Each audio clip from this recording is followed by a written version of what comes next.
Good evening, everyone. I'd like to call the meeting to order. You will note my name is Peter Remo. I'm the Reeve. In the town of Renfrew, under our procedural bylaw and past practice, whenever the mayor is unable to attend, the Reeve automatically assumes the chair. So I'll be chairing the meeting this evening. And with that, we'll move to the land acknowledgement.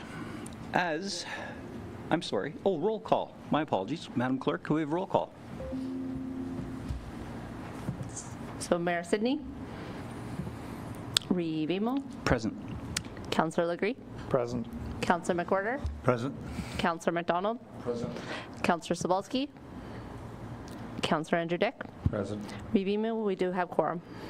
Thank you. I apologize. I've practiced the land acknowledgement so I wouldn't mess it up. I'm anxious to get going. So as we gather, we would like to acknowledge on behalf of Council and our community that we're meeting on the traditional territory of the Algonquin people.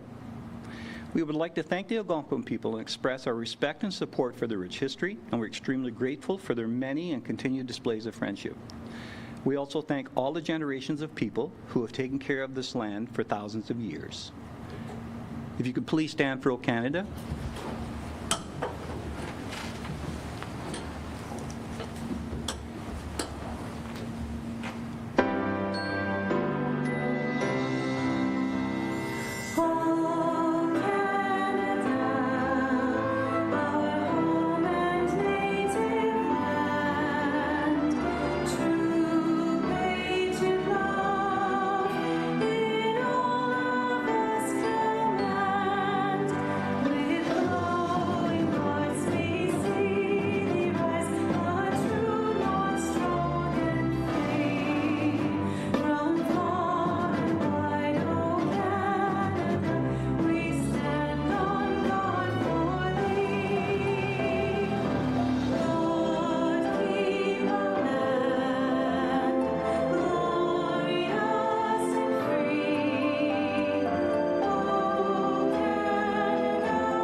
Please be seated.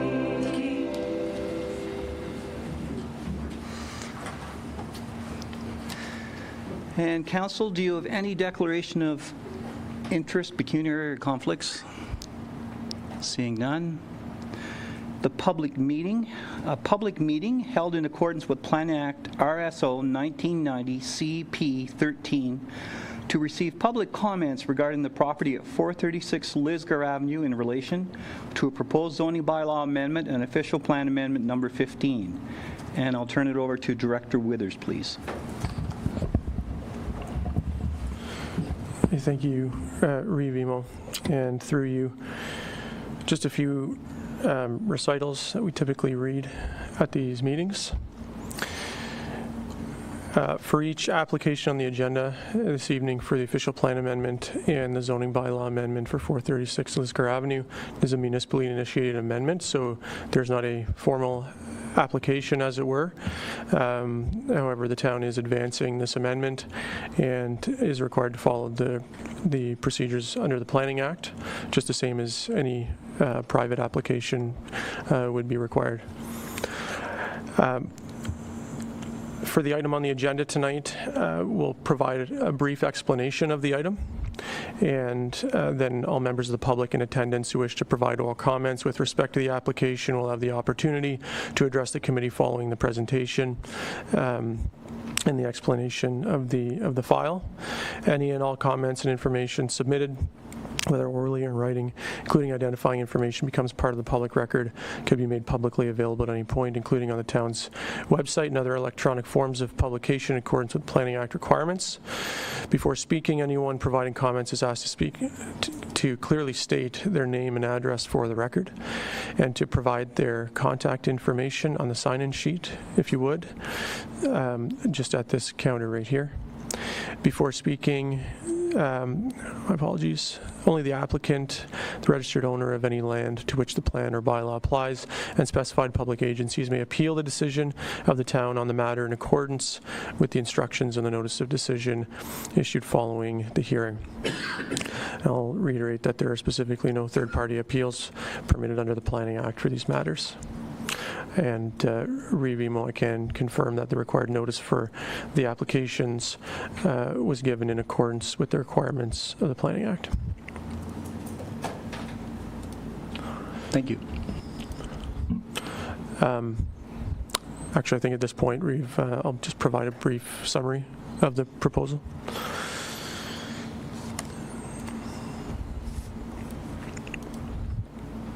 So the lands in question are 436 Lisgar Avenue, roll number 4748000070176000. A notice was issued to properties in the vicinity of the subject lands, and the notice was also published in the newspaper, just of general circulation for those who don't live in proximity to the property. The purpose of the proposed amendments is to redesignate and rezone what is currently a vacant parcel of land designated as industrial in the official plan and zoned as a community facility zone. The purpose of the amendments is to permit future residential development of the property, as I'll describe in a bit more detail with the staff report to follow. The rezoning and redesignation would align with the predominant land use in the surrounding area and support the creation of a more desirable development site. The lands would move into the residential designation of the official plan and into the R2 exception zone of the zoning bylaw. Any questions or requests for additional information or materials can certainly be made to myself, and we can certainly do our best to respond to any questions that are asked at the meeting this evening. Thank you. Thank you.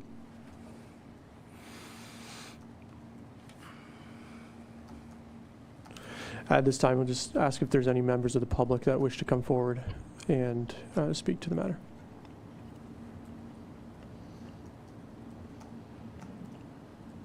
Any questions from the committee? I think probably the only major question is, because that used to be an industrial site, there's always questions in the community about its fitness to be a residential site. So are you able to offer some insight on that, please? Certainly, and this gets into the staff report a little bit. We can certainly speak to that briefly at this time. So the site was previously, prior to 2006, was the location of Smith's Construction, was used as a contractor's yard. So that being the case, it does have a history of industrial use, does fall under the requirements for environmental site assessments, remediation, and a record of site condition under the applicable provincial legislation. Those studies, phase 1 and 2 environmental site assessments, were completed by DCS Consulting, and a remediation report in August 2006. So at this point, and that was the case at the time the town purchased the property. So at this point, it would appear that the site has been remediated, is suitable for residential purposes.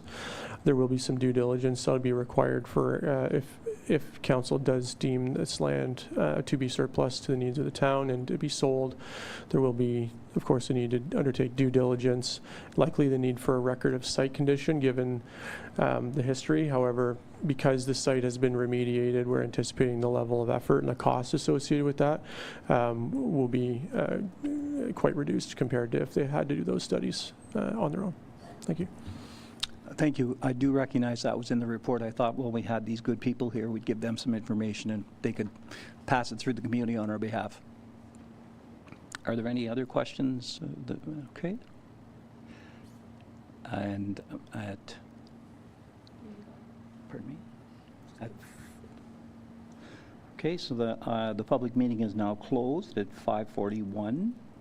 And we'll move to delegations with Mr. Doug Fraser and Mr. Dan Donahue with regards to Heritage Renfrew. Gentlemen, you have one mic, so all you have to do is press it until the green button comes on. Thank you.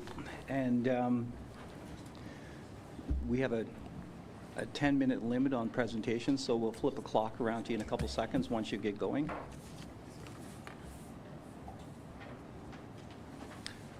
However, should council ask questions of you and it goes beyond 10 minutes, that's more than acceptable. Thank you. And that's probably as harsh as I ever get. Are you pushing the start button? Wait right now, or we're just waiting for a No, second. the Okay, if it's timer. green, yeah. To council and Revimo, thank you for receiving our in-person delegation. Representing Heritage Renfrew and myself and Dan Donahue. There's a lot of new faces in council, as well as the CAO and staff. So we think it's very important that to inform those new decision makers about our organization. We would like to begin with a very brief history of our organization and our involvement with the town of Renfrew. Back in 1969, there existed a historical society and an empty McDougall Mill. When the town acquired the mill and the Historical Society became custodians of the mill, many prominent members of the Historical Society decided that an archive was also necessary to house documents in a more suitable place than the museum. So they formed Heritage Renfrew in 1971. Today, Heritage Renfrew is an incorporated not-for-profit organization and a registered charity. We are incorporated in 1974 and have been operating the Renfrew Archives for 51 years. We are members of the Archives Association of Ontario and other historical organizations in the area. It has energetic volunteers dedicated to preserving historical documents and promoting the history relating to the town of Renfrew continuously for the past 51 years. Documents include manuscripts, personal and business papers, reports, newspapers, publications, photographs, and maps, among other forms of written material.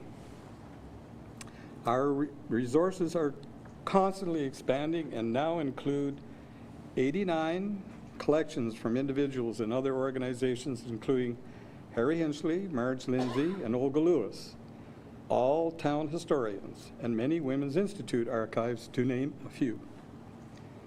Our genealogy section, we have 22 birth, marriage, and death publications, 179 cemetery records, 10 census records, 25 church registries, and 178 family histories.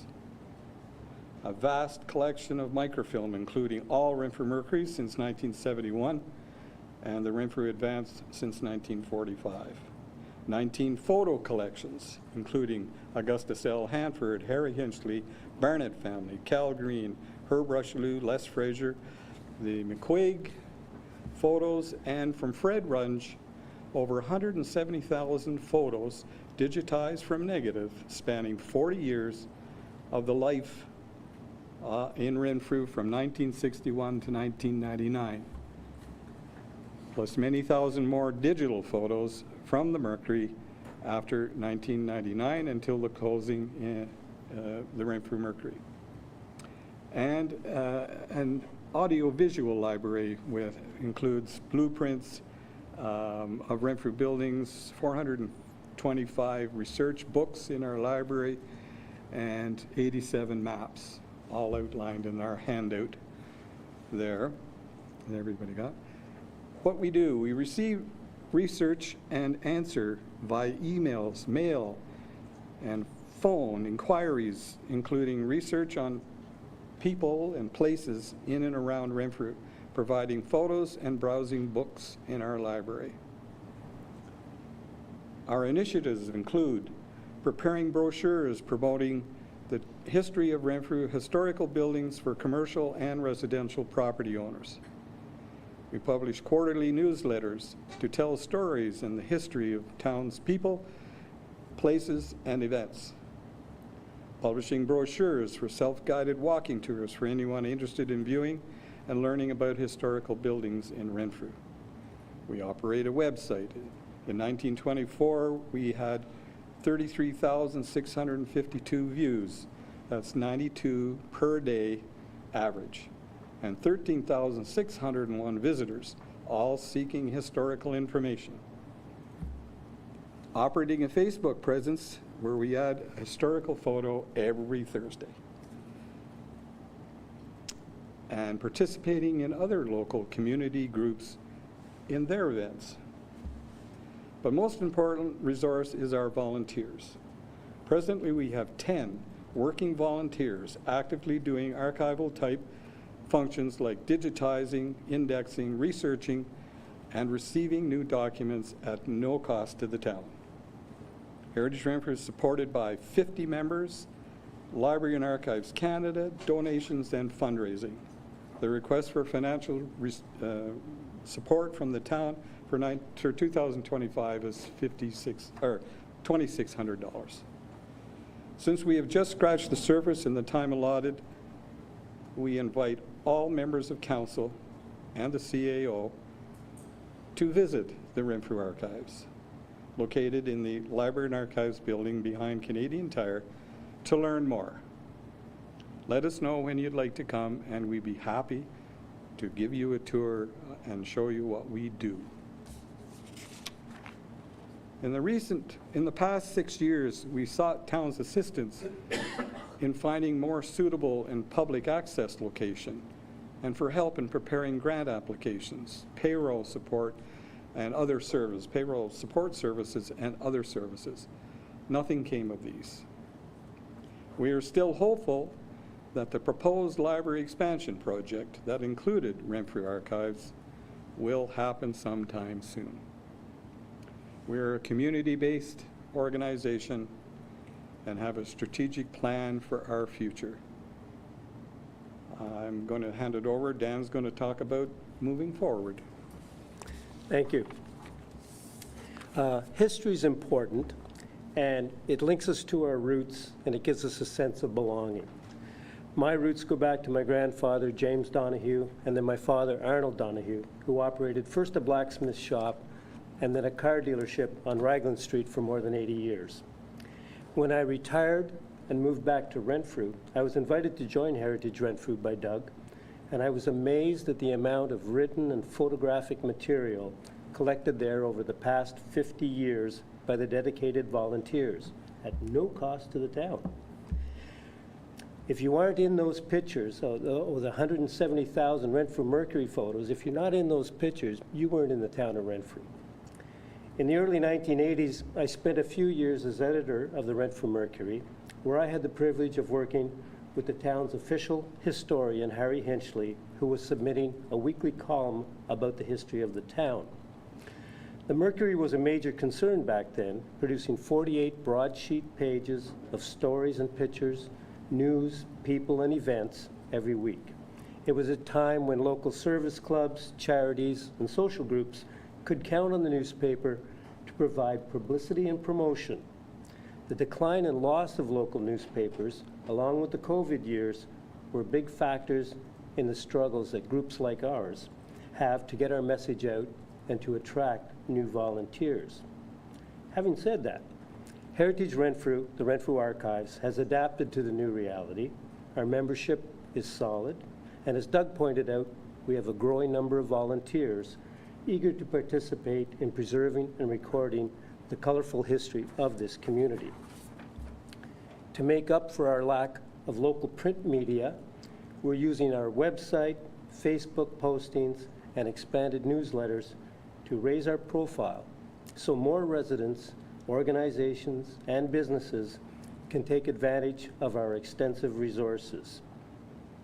Heritage Renfrew has played a significant role in the preservation and promotion of local history. Think of, for example, the 11 highly successful lumber baron festivals that were held in the 90s.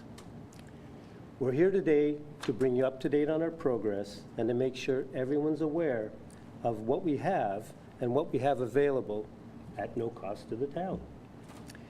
In recent months, we read with great interest the Renfrew Arts, Culture, and Heritage Master Plan. We like many of the ideas in the plan, including the proposals for improved communication and cooperation between the town and the different volunteer groups involved. We want to make sure that town council and staff are aware of Heritage Renfrew's role so we can support each other and avoid duplication of services. We are a low-cost option to providing our popular and valuable service to the community. We are counting on increased recognition and support from the town to get our message out and to maximize our potential. So thank you very much for this opportunity to speak, and now Doug and I will answer any questions if anybody has any. Thank you. And members of council, questions, comments? Councillor McDonald, then Councillor McWhirter. Thank you, Reeve, through you. And thank you, gentlemen. And someone sent us a link to your site, yeah. And I appreciate that, about a newsletter about a couple of weeks ago. Yep. And they talked about the membership afterwards. Yep. But online, just so you're aware of it, I went online, I couldn't find where you can apply to become a member and sponsor you. But I see it within your handout right now. Yeah. But I don't know if that's online, and I searched it. So in terms of your exposure and trying to get more people involved, maybe that's something else to look at too. We direct everybody to info@heritagerenfrew.ca, our email address.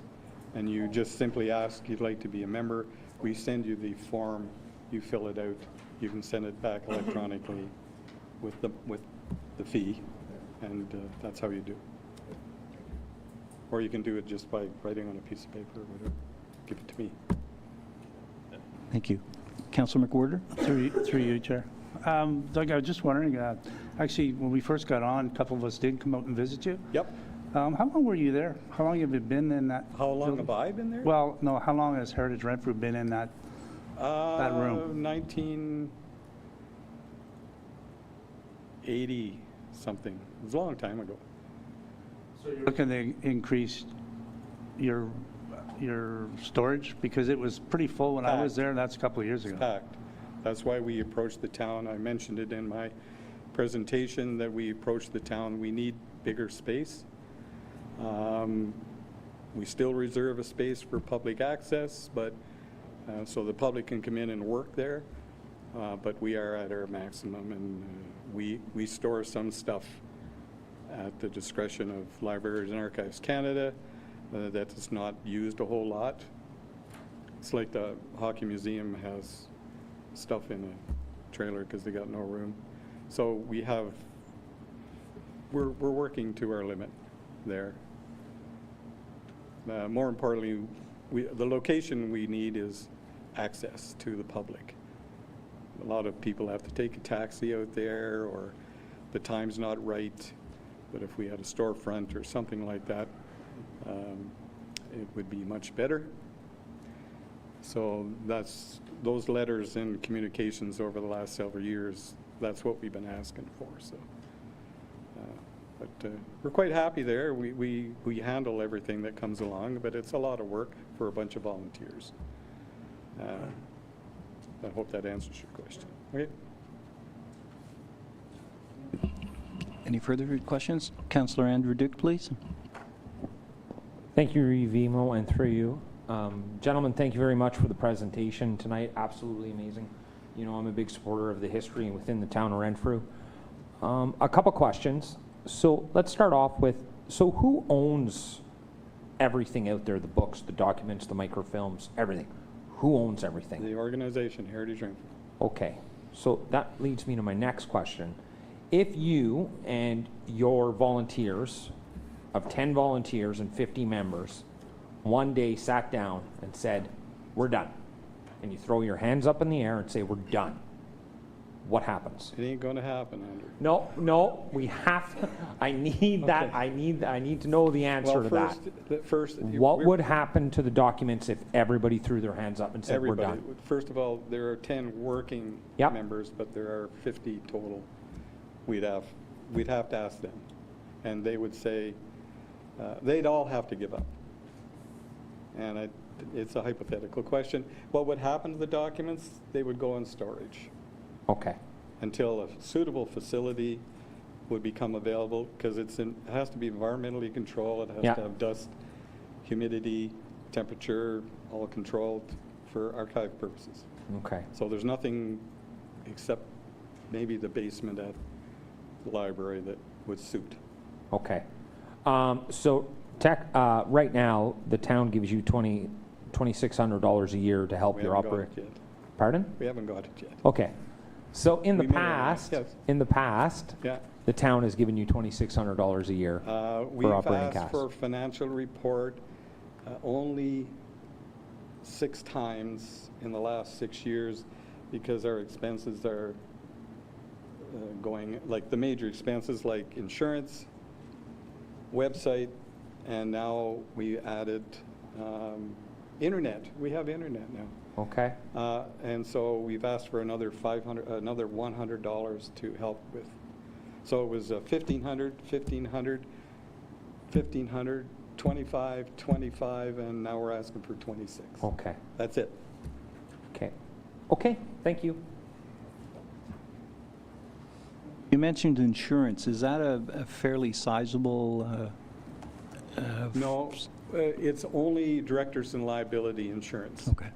We don't have enough money to, and they're uninsurable.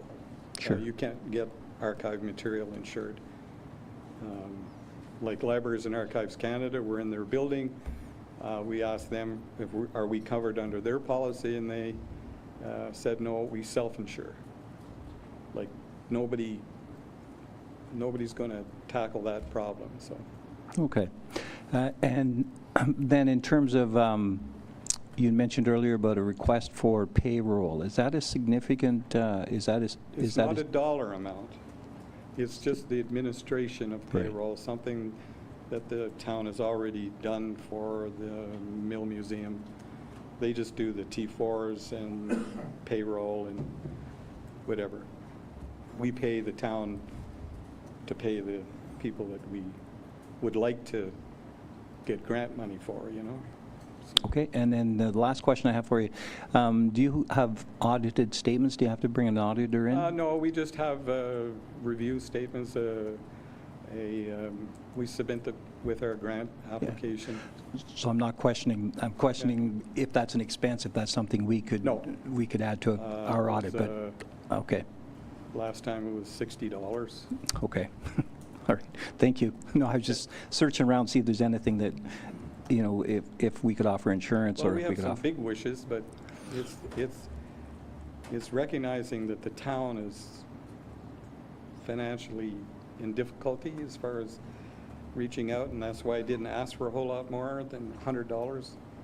I would like to ask like maybe $30,000 for hiring a part-time person that would be our researcher, because there's a lot of work to do there, and we do the best we can. But if we had a part-time researcher for 2 days a week, came out and did the research, answered some of the inquiries, and there are people in town, the retired people in town that could do it, but they'd want to get paid something for it, because they would have to commit to it. And so, but we're not asking for that right Okay. now. We need to sort out we need to raise our profile first. Okay, thank you. And Councillor Legree. Through you, Revimo, I want to thank you both for coming to the delegation and all the volunteers that help out. I couldn't imagine how much work is involved. So I just want to clarify, so the monies, I know there wasn't much, but the monies you had just noted, they came from us from grants to community partners, is that? Community grants. That's correct. So you basically request an amount, and then we sit down as a group and decide Correct. what you're looking for is more an amount, like a designated amount each year. We'd like to have a line budget, Yeah. a line on the budget, like the Hockey Museum and like whatever, but we're not asking that for right now. We're going to try to provide this service through volunteers and $2,600 is all we need right now to pay some of the bills. If the community grants dries up or something like that, then we'd be asking for a specific financial support, like a budget, line budget. So. Okay, perfect, thank you. Thank you. And you mentioned assistance with grant writing. What do you apply for 3, 4, or 5 grants? Is it 20 hours a year? We have applied in the past for grants in the neighborhood of $3,000. I was able to handle it all myself, but when you're applying for a federal grant that's not available for the town, we need cooperation with the town to supplement our, they got to support our grant, they got to supplement, so they got to commit some sort of services like payroll service to put it over. And there are some other grants that we're aware of that, you know, if somebody in the town has experience with those grants, could help us draft it up, make it look nice, we'd appreciate that too. So it's just cooperate, you know, Sure. They know what we do, we know what they do. They can help us out, we can help them out. So we'd just like them to respond to some of our requests, really. Okay, and I get a lot of information on grants that come to me, so I have your email. I'll pass them to you as fast as I can get them. Yeah, thank you. And I can't make any promises. I might not have any for 6 months and then have 3 in a row, so Yes, I'll do the best I can. Okay, thank you very much. Okay, Very pleasant conversation. We certainly appreciate it. okay. Yeah.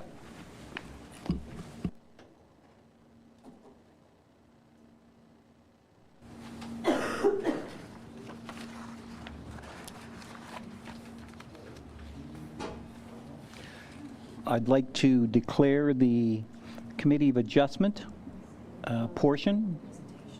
Oh, we have presentation? I'm sorry.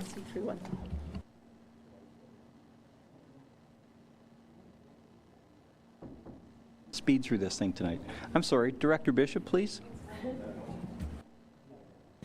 Thank you, Reeve. I'd like to introduce Steve Keeley.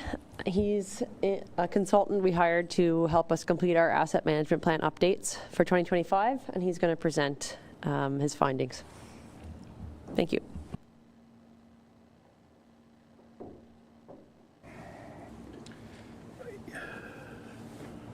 And I will just note quickly that these slides have been slightly updated since the agenda was posted, so they will be in the updated minutes, but there are just some pictures added, and the order of the slides is a bit different, so that's all, but just wanted to note. Welcome, and please start. Thank you, Warden. Thank you, Council. It's commendable nobody's in flip-flops and shorts this evening. It's pretty hot out there. This is going to be about 15 minutes long. I'm going to start with a bit of my background and how I ended up here. We'll talk about some legislation and why we're actually here talking about an AMP, the 2025 AMP. After that, we're just going to touch a little bit on the growth of the community. I'm just racing along. Don't start zipping through slides. Just go to the very first slide. That's the one right there. That's the one we're after that. But thanks for trying to hurry me along, though. I appreciate that. I get the message. Legislation, and the reason we talk about growth right off the bat is because part of the 2025 AMP says that you should be considering growth and economic development in each stage of all of your assets. And you can appreciate that if you had a water and sewer that was right up against it. How can you possibly grow if you're already maxed out? So, and then we're going to go through that, eventually end up talking about all your asset groupings that you have, and finally we'll touch on the fun spot, the financial aspects of what the community is looking at in the next few years. So many years ago, I bludgeoned my way through a physics and economics degree and was then hired by Alcan Research, a research firm that worked with LK and Canada products in the US and Canada. And I had the opportunity to write process cost models for operating plants at the time. So the reason we did that is because you wanted to make sure that what we were suggesting be done in those plants was actually going to make some economic sense. carried on to other plants I worked in as well. And so in the end of my career, when I began to work in the public sector, it just seemed kind of natural to start writing asset management plans. And I was doing those back in 2010 before it was vogue to write an asset management plan. So that kind of got me through. Next slide, please. So there we go. So what Andrea, and we've been working together just this year, asked me to do was review the asset management plan from 2022 that Dylan put together with the help of Watson and Associates. And to review it, to be fairly blunt, it's long. I suspect not too many people have read the whole 300 odd pages of it, and it was difficult to pull specifics out of it as well. I guess that was my feedback, and we initially started to talk about let's cut this plan down to something like just maybe 100 pages, and that would be the way to go. But I'll just talk about the regulation first of all. So the regulation talks about, instead of looking at the levels of service you have now, these days, what the PCI indexes are for your roads, how does your water work, that sort of thing. Wants to look at it, how it's going to appear in 10 years from now. So that's the horizon of this particular asset management plan that is culminating in 2025. And largely look at the print that's in bold there. It says a 10-year life cycle and financial strategy for your sustainability. And that's what the end goal is we're trying to get to.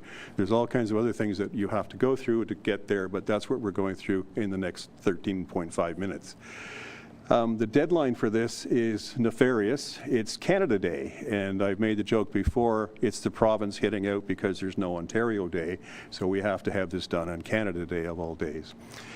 Next slide, please. So how we approached this was originally we were going to, as I said before, cut down on the Dillon plan from 2022. And we did. We slashed and hacked it. We modified it somewhat and accumulated different tables together. And then Andrea and I had a meeting with Gloria and asked her, there's two ways we can go here. Thanks very much to Charlene over a lunch one time. She suggested, why don't you look at the tangible capital asset? I'll have Mitchell shoot you the copy of the 2023. And there it was. All your assets are listed right there. And Gloria is going to correct me here, but there's a group called PSAP you have to do that for, and I call them the Public Service Accounting Police. If you say it correctly, it's police. It's actually board. But they're constantly changing how you should report in your FIR in the end, so that people like Mitchell have to twist and move things around in this PSAP thing to report in the FIR. But for us, all of the assets were sitting there, the date they were purchased and how much their historical cost was. And you're looking at the depreciation to know what the book value of your municipality is. That doesn't really matter to us in the AMP. We're looking for a replacement value and how much money you have to put away on a yearly basis.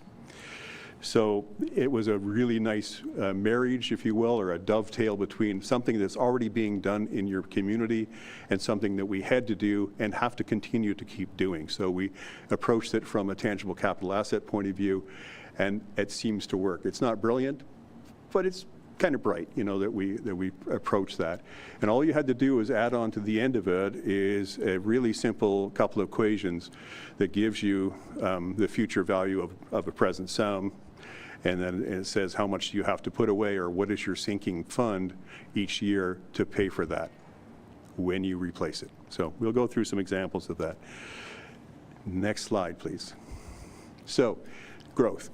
You were slightly over 8,200 in the 2016 census, and then you were slightly under 8,200. But despite that little dip in population, folks think that you're going to grow up to be 9,300 in 2024.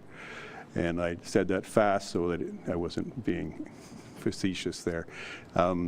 You have all kinds of development going on that Eric has told me about. You've got Hunter's Gate that's in progress. There's our plans in place. You've got an idea to put Pinnacle View into place. The East End Second and Coming development is going to be there too, and Opiongo as well. So there's 4 developments that are sitting there, and Eric will correct me, I'm sure, that I'm estimating there's 500 homes there. There could be more, there could be less, but you're ready for growth. Also, the expected 1% increase in the number of people that are in the community can offset the tax hit that we're going to talk about later on. Interesting thing, water, wastewater, we'll touch on it more later, but your water and wastewater capabilities are way beyond what you're using right now. You're sipping away a quarter of the water that you could actually produce, and your wastewater can certainly increase as well. So good stuff. Interesting point for a geezer like myself, 65 plus, there's about 35% more of us in this community than in the rest of the county, and 27% more than the rest of the province live in this town. So be aware, young fellows are here. So next slide, please. So linear assets, the reason that we spend a fair bit of time is because I've had the opportunity to watch Andrea and her group try to decide what they're going to do next. And I don't mean that in a bad way, but it's done from a full linear asset point of view. Rather than saying, oh, we need to replace the sidewalks on that one, that pavement is terrible, you have to look at the whole thing. You have to look at all the linear assets that are there. So that you make reasonable decisions. And I know council has approved in 2025 to do some camera work on some of the, I guess, storm and wastewater stuff, and you need to do that. You need to quantify that kind of stuff. And if I'm wrong, you guys are looking at me like, what are you talking about? But you should be doing some camera work. And you should also in the future be doing street scans so that you have a digital map of what's there in that street. The same can be said for buildings. I want to point out the very bottom, and I'll say this many times, you have one bridge. You have one bridge, one working bridge. I know the swing bridge is there, but you have one bridge. Every community I've been in and been responsible for has had between 6 and 22 bridges, and bridges are not cheap. And Gloria's been in a spot that has 57 bridges and counting. So you are in a terrible position where you can not possibly afford them. You can. You have one bridge that is going to require $65,000 worth of stuff in the next year just to keep it up to speed. It's not falling down. It's in good shape. Next slide, please. So streets and linear network. There's a lot of information on this, and I welcome you to ponder over it and all that kind of good stuff. We're just going to focus on one small bit, and that's right under the column that says life 30. So I just want to go over what 30 means. So in the tangible capital assets, I'm not sure if this is the accounting police or not, again, that says you have to depreciate a road in 30 years. So you put down a piece of road, in 30 years the pavement's gone. That's not a bad estimate of how long the pavement should last. People talk about 25. In the old days, in the old days, we used to talk about roads would last 40 years, but the pavement was better, there was more asphalt in it and so on. That 30 years means that if you have a small town, let's call it Dodge, and you're going to get out of Dodge, there's 1 kilometer of pavement, and it lasts 30 years, so every 30 years you replace that 1 kilometer of pavement. If you have a town that has 30 kilometers of pavement, on average you should be replacing 1 kilometer per year now. And if you have a town like yourself that has 68 kilometers of pavement, you should be replacing about 2 1/4 per year. And if you're not, then you have a backlog. So that's if a question comes up, well, what is a backlog? Well, you haven't been quite fulfilling your needs as far as age replacement for your assets, so you're going to run into a backlog. So that's what's going on. You got a condition rating as best we can tell, because you really haven't done a full PCI look at your roads, but your folks have, and they've done a hell of a good job at trying to design how our roads are looking here. And I keep saying how because I've spent a lot of time in your town and a lot of time looking and knowing where the pipes are. I feel I'm part of this group here, so I'll keep saying how occasionally. And forgive me, but I feel like, as Andrea says, I might know the town better than most. You have a condition index of 59, say 60. That's right on the border between fair and good. But the first time I drove into this town, I wondered, why do they have me here? I drove down from Burnstown. I keep saying Burnside, but Burnstown, beautiful road. I drive into Confucian Corners. I got through there unscathed. I turned left. gorgeous, came back the other way. Wow, this is a landing strip of pavement here. I went out to Highway 60. This is wonderful. That's your main arteries, and that's your ace in the hole right now for the next 10 years, is because they'll last another 20 years, probably. You need maintenance, of course, but they will last another 10 to 20 years. You need to work on your collectors, because that's the other route through town. Drive down Plant, turn right onto Monroe, and hang on, because it's pretty rough down there, and it goes past the school and so on. So those collectors are the target for the next 10 years, I would say. And guess what? Andre already is working on them and has plans to make that happen. So your index will fall in the next few years, for sure, because you have a funding gap. So we'll move on to the next slide, please. Carolyn, you still awake there? Yes, there's good. So storm, yes, not going to spend much time here. You've got storm mains and storm catch basins. The town is dotted with catch basins, for sure. It would be good to do some camera work on them as well, but I think your real hit is your wastewater mains. Next slide, please. So water, there's a couple of really good stories about water. You have 70 kilometers of pipe. That's a lot. You've got replacement for meters. I understand meters, according to Mitchell, you're replacing or looking to replace some soon, so that's kind of ahead of their time. They're supposed to last 30 years. They've been around for 20 years or so, but they're starting to fail. So not everything lasts as long as it says it's supposed to do. Interesting stuff, the railway street that's somewhere, one of these, thank you, this way. Railway street is over here. There's a pipe in it. I suspect that it was put in 1910, and it's still probably functioning. And it's not right here. It's at this other end of Railway Street. And up north of the river, there's pipes that have been there from 1924, and they're still working and still feeding. So they're cruising past 100 years. They're expected to last 80 years. So there's some good stuff going on here. The old pipes were cast iron. Cast iron has a flaky type of carbon in it, and if you stress it at all and you've got corrosion around, they have stress corrosion cracking is what happens to them, and they break and they leak. You seem to have not a lot of, and you have a good environment for pipes here, and that's a good thing for your town. Next slide, please. And it's still water, and so along those lines, a third of your pipes will have aged out by 2034. Meaning that if you expect them to last 80 years, the 80 years is up and long up. The new pipes that are going into the ground in any construction now are PVC. They're not cast iron, they're not ductile iron. They are going to be PVC, and the expected life of PVC is unknown now. People just assign 100 years to it, but it's a fair bit. Here's another good news story about the town of Renfrew. Is the water treatment plant is capable of slightly over 18,000 cubic meters per day. And you guys sip away at about 4,000 a day on average, so you're barely tapping what your capabilities are. So you've got a lot of, let's say, growth or potential in that wastewater treatment if you want to grow. Not everybody wants to grow. Next slide, please. So wastewater, the same kind of thing. That big monster table on the left is just me determining what your replacement cost is for your wastewater. It's based upon, and don't spend much time on it. I was the one that had to spend time on it. But we forecast from 2007, knowing some of the 2025 costs that are going in this year. Justin was very helpful at giving me some of that stuff. And once you do that, you can kind of fill in around the other costs. And so you end up with a replacement value of, was it 50 million there? However, your wastewater treatment plant is running at 52% capacity right now.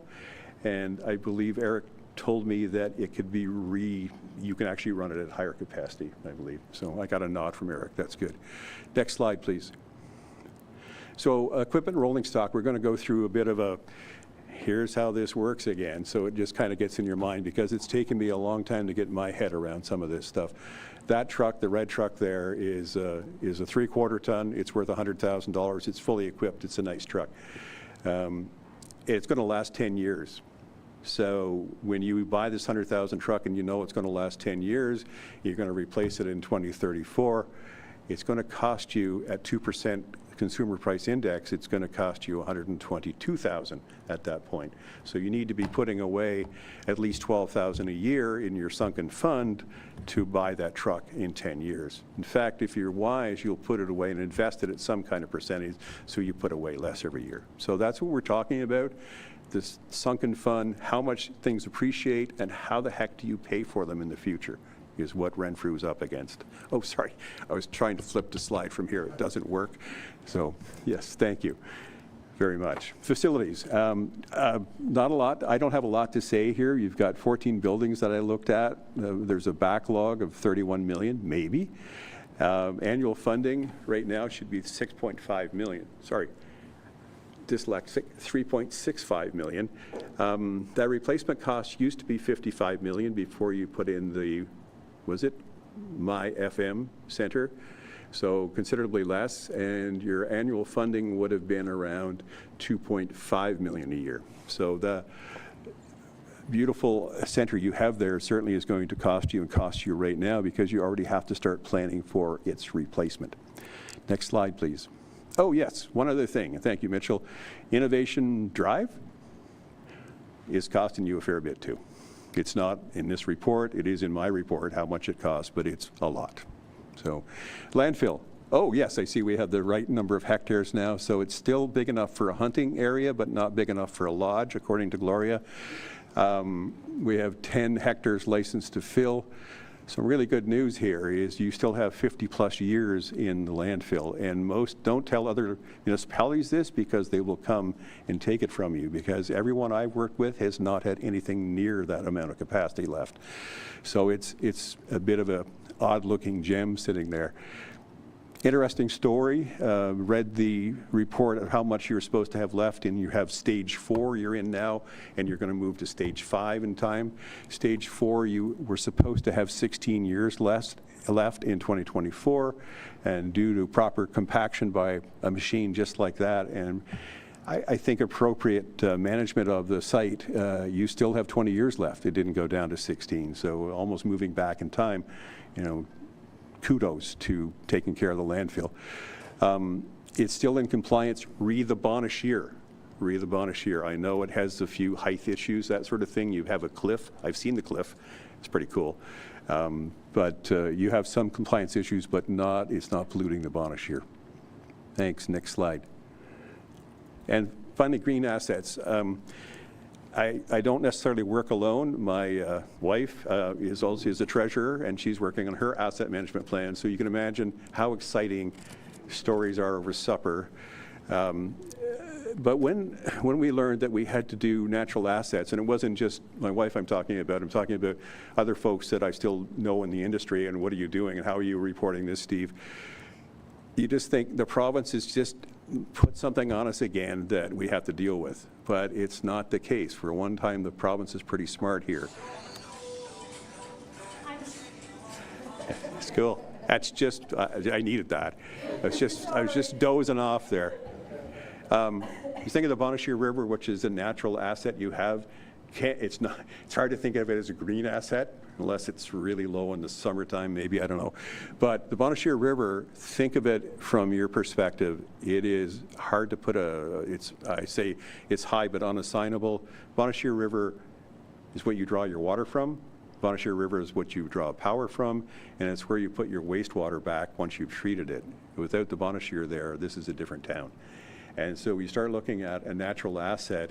Usually you think of trails and tracks and things that you have to jog on, terrible things you have to jog on, but this is something that supports the town. So I'm sure this will work if I keep pushing on it. So interesting to think about green assets. Thank you. Next slide. Oh, good. Great. Now, this is great. So replacement cost. We're going to talk about some of the financial bits, and we're not going to go into that huge table on the right, except we'll look at the bottom numbers in blue in a second. If you're trying to determine what your replacement costs are, the very best way to do it is to know what's happening right now down the street. How much are you paying for a water pipe? How much are you paying for pavement? That's what you know replacement cost.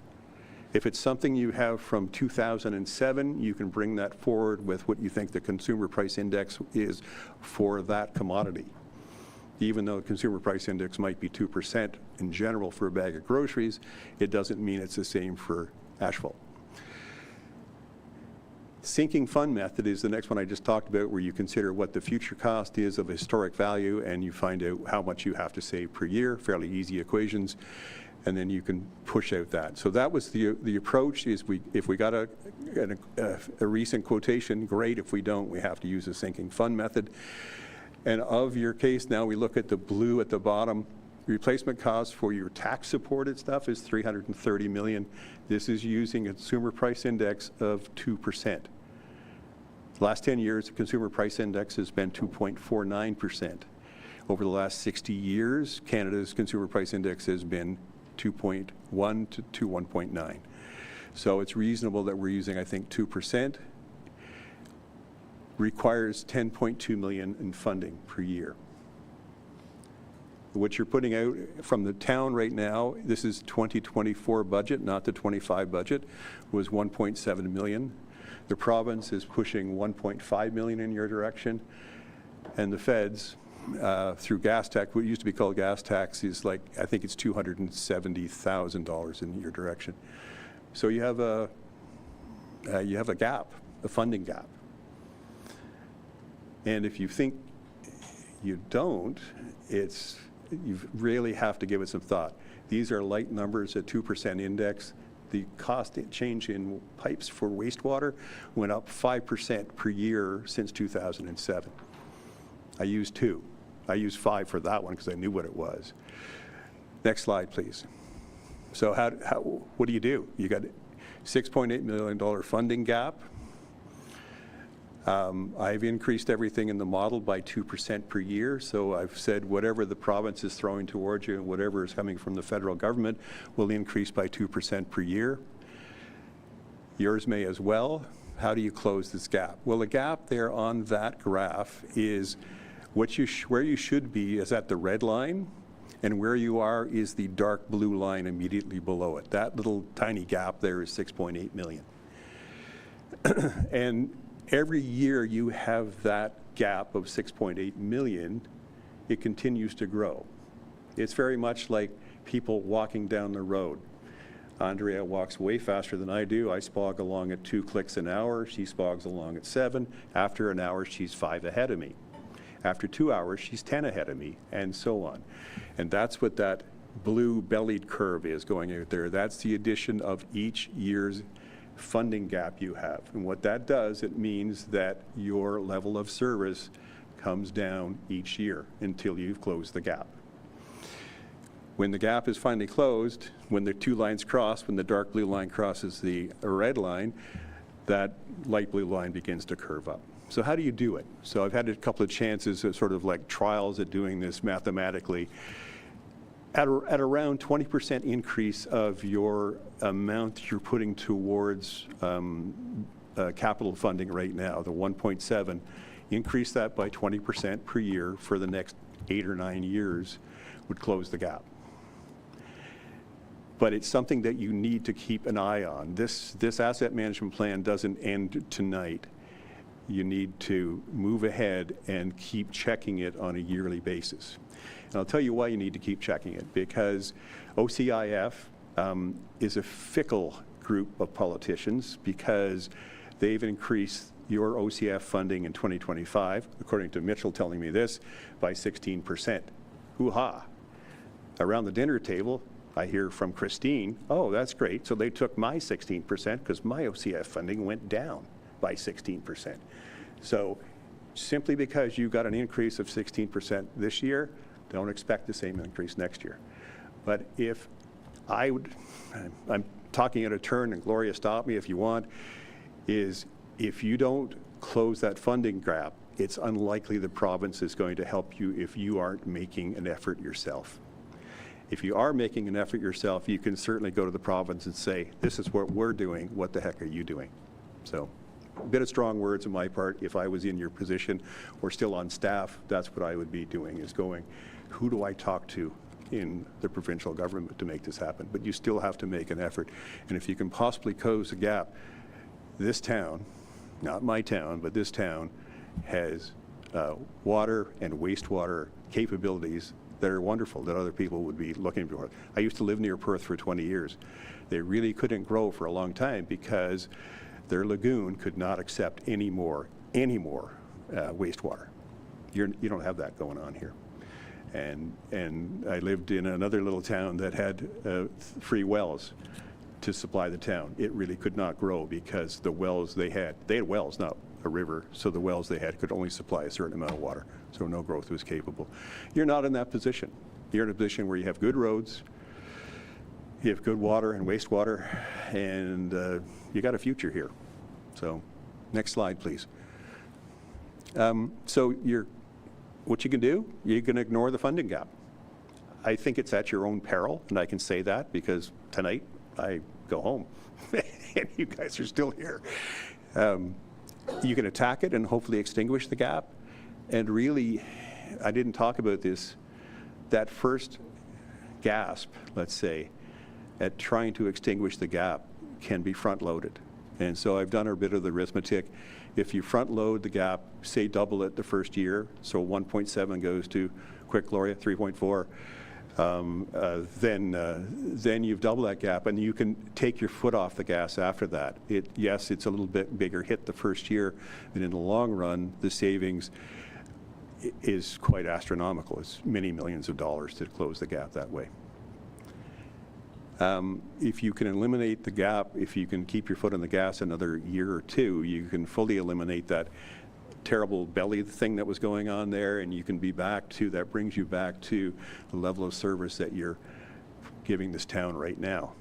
If you don't do that, your level of service is going to drop. Sorry to be the bearer of bad news, but there is a lot of good news here with this town. It's, as I'm sure councillors will say, we're not alone in this. No, you're not. There's other people out there that have funding gaps for sure. But I think you're in a better condition than a lot of people are. Thanks. Questions, Council? Councillor McDougall, please. Thank you, Reeve, through you. Just near the end, you talked about, and thank you for the presentation, by the way. Thanks. You talked about we'd have to increase by 20%. I think you said 8 or 10 years, for the next 8 or 10 years. You talked about a 20% increase to go into the reserves, if I was tracking properly, and that's to deal with the funding gap. Are you, when you say 20%, are you talking about an increase in taxes at 20% in terms of our levy? No. Okay, if you can it's difficult, without looking at the full plan, it's difficult to speak to this, but I think I'll give it a try, and maybe Gloria or somebody else can step in here. But right now you're pushing, at least in 2024, I don't know about 25, $1.7 million went towards capital. I'm suggesting that you move that 1.7 million up 20%. So I believe in 24, I don't know about 25, your total tax was 11.3. You used to know it right down to the 11.3, 39465. Gloria would say, yes, that's right.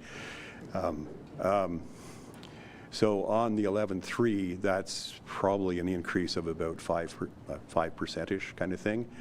And that's on top of the consumer price index.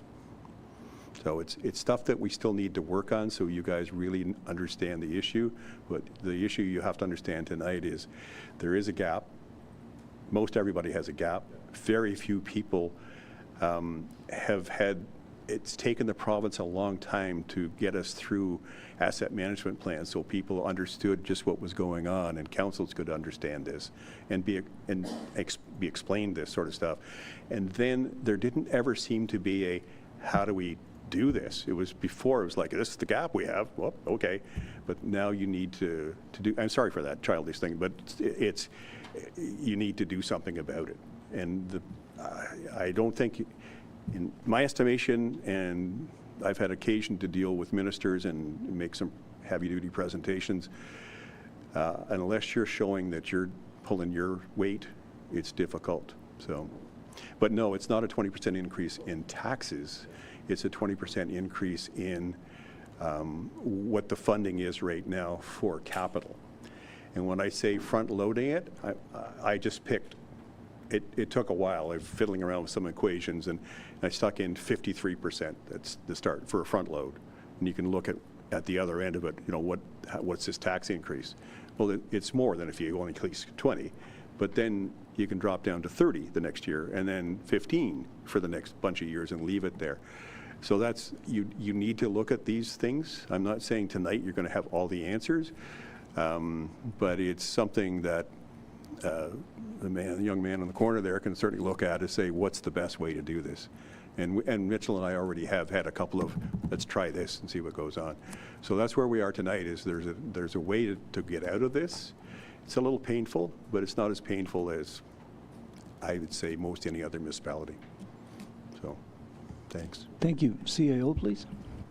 Yes, thank you, Reeve. I just wanted to also clarify, when we talk about needing to put away $10 million a year, that's not necessarily into reserves. We're talking about $10 million of reinvestment into capital. That could be putting in reserves, or it could be actually doing construction projects. Yes, thank you. So I just wanted to make sure that that was clarified, that when we're talking about possibly increasing our 1.7, it's not just going into reserves, it's maybe doing additional capital projects. So some years we can get lucky and do a lot more projects when there's extra grants available, or we can get lucky in years where maybe there's not as many projects that have to timing-wise be done right now, because unfortunately a lot of projects, a lot of water and sewer systems are all put in around the same time, and so they're all going to be the same timing of when they need to be renewed. But those years where you're not necessarily doing the actual work is when you're putting it in the reserves. But when you have years you need to do the work, you do the work and not necessarily into the reserve concept, or less into the reserves. So it's the combination of the two that we're talking about, of what should be going in to maintain the level of service. I just wanted to clarify that for the public and for council as well. Awesome. We'll continue. Thank you, Reeve, and through you. CAO, so I was looking at slide 16 because I was going to get clarification on it. You talked about the 10 million of annual funding. Is that specifically what you were just dealing with there? Thank you. Yes, so through you, Reeve, yes, that 10 million is the amount I was talking about. So we already receive about 1.6 million in OCIF funding specific towards capital projects. We receive the Canada Community Building Fund, which was for more gas tax. And then we put in our own funding. And so that's where we start seeing some of that. So if we have $2 million between the gas tax and the provincial OCIF, that means we have $8 million we need to figure out in some way on our own, which is obviously scary. That's not something that we can easily do, but as I've said this several times when we've had meetings of, even if we put away 100,000 or do 100,000 extra in something, it's better than zero. It is something that we're going to need to start looking at and figure out what is the best way to tackle this. And sometimes our gap will be closed by grants, and sometimes we'll have to find alternative options. Other questions? Councillor Andrew Dick. Thank you, Reeve, and through you. So, famous quote, let's dumb this down, because there's a lot of numbers going out. You're saying 10 million, he said 1.7, so I need to know, what do we put, so he said capital projects, we put 1.27 million in. That just seems really low. So like, what does the town of Renfrew put away every year? And I understand what you're saying. Some of that money might be used to do a road construction. So, and he says, sorry, I forget your name. I shouldn't say he. Steve. Steve says. I'm the unknown author, by the way. I apologize for saying. I apologize for saying he said. Steve stated that we need to put 20% more. So what's the actual number that we put in capital projects a year away? Does anybody have that? It's on one of the slides too. So. Okay. So There. The other way. Go right there. So under actual, the town puts in 1.7. Okay. The province 1.5. And Councillor, these are all ish numbers. It's actually 1.69. Yeah. Yeah. And the 0.3 million is, Gloria said it correctly, I still am in gas tax, CC, whatever, IF. So that, the addition of that group is what is going in your town right now in 2024 towards capital. So roughly $3 million a year is going Sure, I'm yes. just doing Yep. 3.2. How much? It's approximately 3.7. It's the three of them together. And this was 2023 numbers specifically. Okay, so we're getting there for my brain, and probably all of Renfrew. $3.7 million goes in, and Steve, you're asking us or suggesting we should be going 20% more somewhere, putting it in somewhere. Yes, through you, Reeve, thank you. I'm suggesting one of the ways of doing this Yeah. is the 1.7 that's sitting there. Yeah. You increase that by 20%. Okay, So about Year, 350,000. okay. year after year after year. Thank you. Okay. And each time it's 20%. Okay, the first time it's whatever Gloria spit out there with her math mind. It's more than that the next year. Just keeping that. You increase by 20% one year, you're increasing on that 1.7 plus 20% the next year. So it's actually, it begins to grow. It compounds, yes. Okay?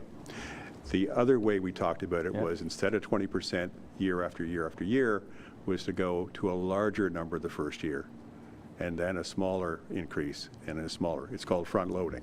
Yeah. So you're front loaded. And the reason, again, Andrea and I are out for a walk. I walk really fast for a short time until I'm out of breath, but at least I close the gap up faster. So Thank you so much. I You're totally welcome. understand it now. Good. I appreciate that. Further questions? Councillor McWhorter?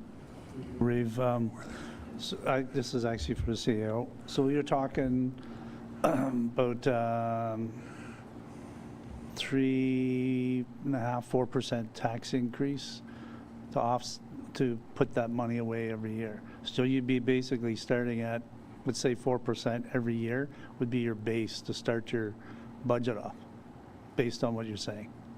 To follow a 20% increase on it every year, yes, you'd be looking at approximately 3 to 4% before anything else. So that's where I said, yes, this is scary and not necessarily something that is completely feasible. But if we start trying to do something, maybe it's not a full 20% on it, maybe we do something less, but that still gets us somewhere. But yes, the calculation for that first year, the 20% on 1.7 is approximately 350,000 or 3%. So then the next year that becomes 400,000, that becomes 3.75%. So yes, every year you'd be looking between a 3 and 4% increase starting point on just addressing your capital needs and trying to catch up on the gap that we currently have.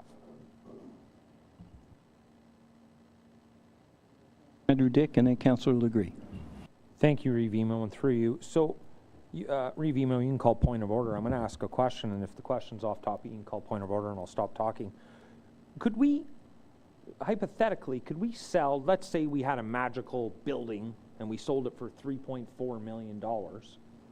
Technically, wouldn't that $3.4 million, because that's 20%, couldn't that cover us for the next 10 years without putting the tax burden on the people of Renfrew?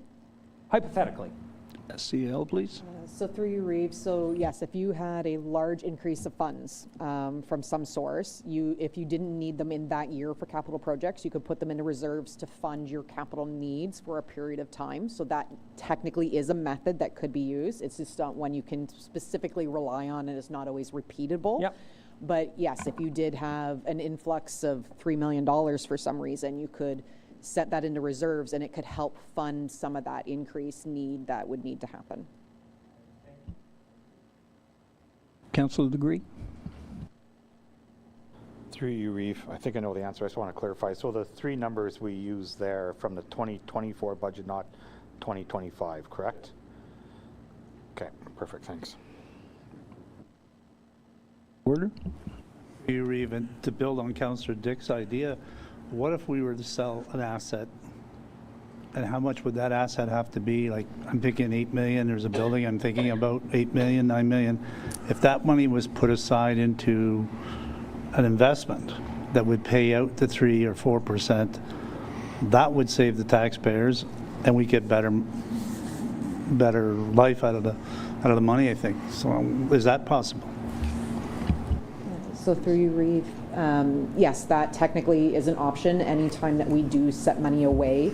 The most fiscally responsible method is, yes, to try to invest it, try to earn some income on it that would then reduce our future needs of adding that money. So if we need 100,000 every year and you invest 90,000 and it earns you 10 grand, you only need to be putting that 90 in because next year you already have 10,000 sitting there from the income you earned this year.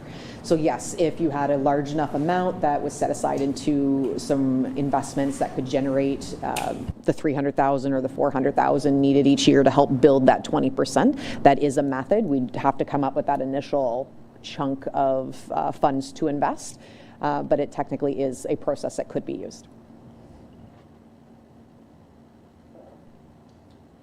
Just a quick question, just as part of a strategy, not the sole strategy. When I look at our rolling stock and equipment, and I see other municipalities that are running their half tons to 500,000 kilometers, and whereas we're in town and not traveling as far, and I look at some of their larger trucks as well. I know we can't do anything with the fire department, but if we do those kinds of savings, does that have any significant impact on if we can roll out, like add 5 years to each vehicle? So yes, anytime that you look at maybe changing your level of service, that changes these formulas and calculations. So if something normally gives you 20 years and you say, you know what, we're going to now use it in this way or do this type of maintenance and it's going to get us 25 years, well, now the cost gets spread over 25 years instead of over 20 years.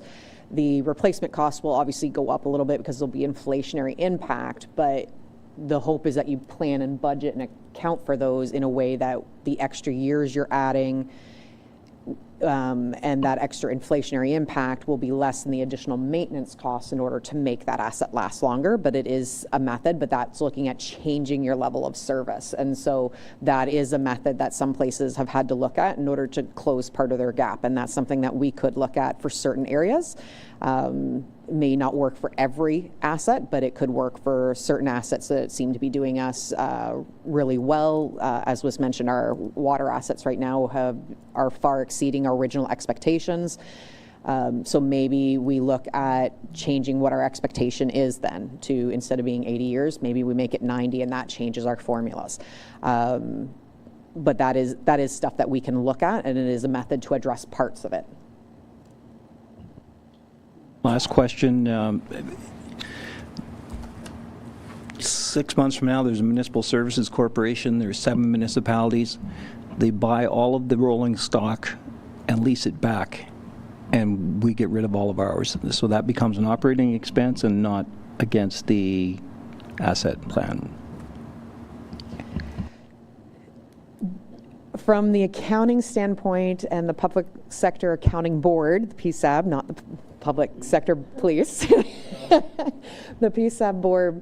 So there's 2 different ways of looking at it. It depends on if the asset is normally a 10-year life and you're leasing it for only 5 or something like that, then yes, it's just deemed an operating leased asset and it's not really capital, and you can remove it from your asset management plan as well and from your tangible capital assets. If it's something where you're basically getting the entire life through the lease, then the PSAB rules state that it's still your capital asset, just not your name on title. So it technically does still need to be in. So it comes down to, you'd have to look at the minute details of how the lease agreements have been established. That conversation with the cabinet minister suggesting the province buy all the rolling stock and we would just lease from them, and he didn't seem to leap on that. So anyway, Councillor McWhorter? You read for Steve, if I may, Steve. When you were doing your asset management and working things out, you mentioned the one bridge, and the light came on. I remember we got quite a bit of funding from the province for that repair, because we do have 2 county roads that run through Renfrew, Highway 60 and 132. Right. Did you take that into consideration, that they would should actually pony up, Province. say, for some of that money? They're provincial highways. What's that? They're provincial highways. What's that? They're provincial highways that cross over the bridge, sorry. Oh, well. So I'm just wondering if that was a factor. I have a short answer, no. No.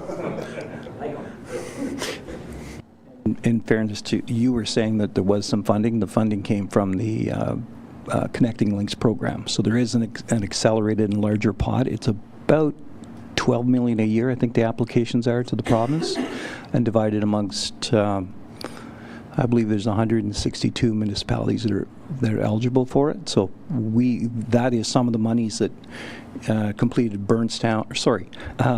Raglan Street, Stewart Street, Lisgar, and all the way up Veterans Memorial Boulevard. That's that fund we keep applying to. So the bridge would come into, there would be funds eligible for that. It might be multi-year, it might be a series of applications, but yes, there is provincial funding. Yes, sir. Councillor Andrew Dick. Thank you, Reeve Emo, and through you. So, Steve, you made a comment, and I did write it down because I found it very interesting. You said one innovation drive is costing us money. Yeah. Can you elaborate on that just a little more? It's only from memory that when I'm going through all the buildings that you have, it just struck me as a fairly expensive building. It's been around for a while. I don't know anything about it. I don't even know where it is. I'm just going off paper. Okay. But when the replacement value came up, it's big enough for me to kind of go, wow, I need to know some more about this building. Why do you have it? I don't even know what you do with it. It's a great question. Yeah, and so, thank you. It wasn't meant, it was just a hit in the dark, is it just seemed to be big. And I've gone off estimates from 2007, how much the replacement cost would be from 2007, and moved that into 2024. So that's how it was calculated. It just seemed to be large in there, so. If I could just thank you very much for your presentation, and you brought it to us in very understandable language. So we certainly appreciate that. As you note, the previous document was lengthy and it was difficult to consume. So thank you very much for that. And now, thank you. Would you like to add anything, Director Bishop? Through Reeve, just another thank you to Steve Keeley, who prepared our asset management report update for 2025. It was a big effort, a lot of staff involved, and he definitely reached out where he could and involved all staff members that would have any experience, and it was really nice to see. Really appreciate all your work. Thank you. Okay, thank you very much. And with that, we'll move to item D1, the one I've anxiously been getting to. We will now declare the Committee of Adjustment portion of this agenda open. At this time, I'll ask staff to read the recitals and provide their report on the matters being... Sorry. We have to go into Committee of the Whole first. Oh, okay. Right here. There we go. Jeez. Try that again. Sorry, I don't know. Thank you. And recommended action that Renfrew Town Council resolve into Committee of Adjustment for the purpose of a public meeting for a minor variance application. Mover, please. Councillor McDonald, second by Councillor McWhorter. Discussion? All in favor? Opposed? None. It's carried. Thank you very much. And now, we will now declare the Committee of Adjustment portion of this agenda open. At this time, I'll ask staff, Mr. Withers, to read the recitals and provide their report on the matters being considered. Thank you, through you, Revimo. So the purpose of this meeting, as was the case previously, is to obtain public comments on the application on the agenda. To make a decision on the applications in this case, a decision is made at this hearing. In accordance with Planning Act requirements, applications for variance are considered strictly on the basis of the 4 tests established in Section 45 of the Planning Act, which staff evaluate in their report and recommendation on the matter. Any and all comments and information submitted, whether orally or in writing, including any identifying information, becomes part of the public record, could be made publicly available at any point, including on the town's website and other electronic forms of publication in accordance with the Planning Act requirements. Before speaking, anyone providing comments is asked to clearly state their name and address for the record, to provide their contact information on the sign-in sheet on the table there.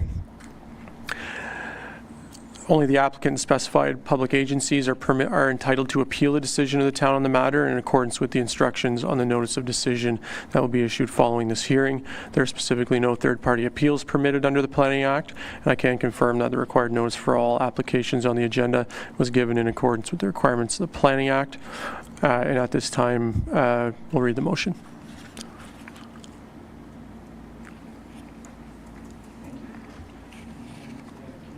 Adjustment. Approve the application for minor variance from zoning bylaw 46-2011.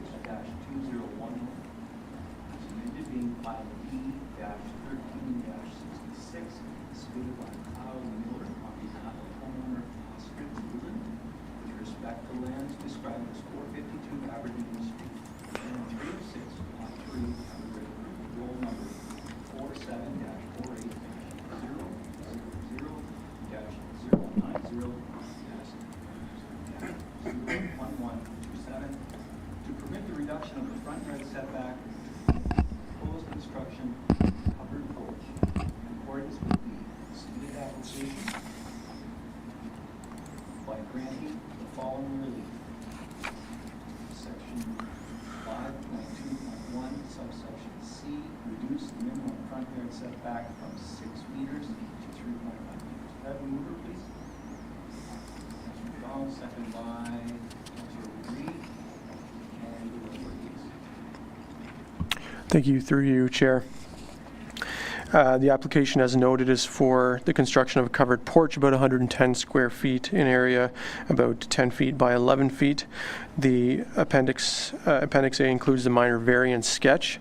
The subject property is located at the corner of Aberdeen and McAndrew. It's approximately 607 square meters in area, about 20 meters of frontage on Aberdeen and about 31 meters of flankage on McAndrew Avenue. Surrounding land uses are primarily residential. There are a couple of community facility uses.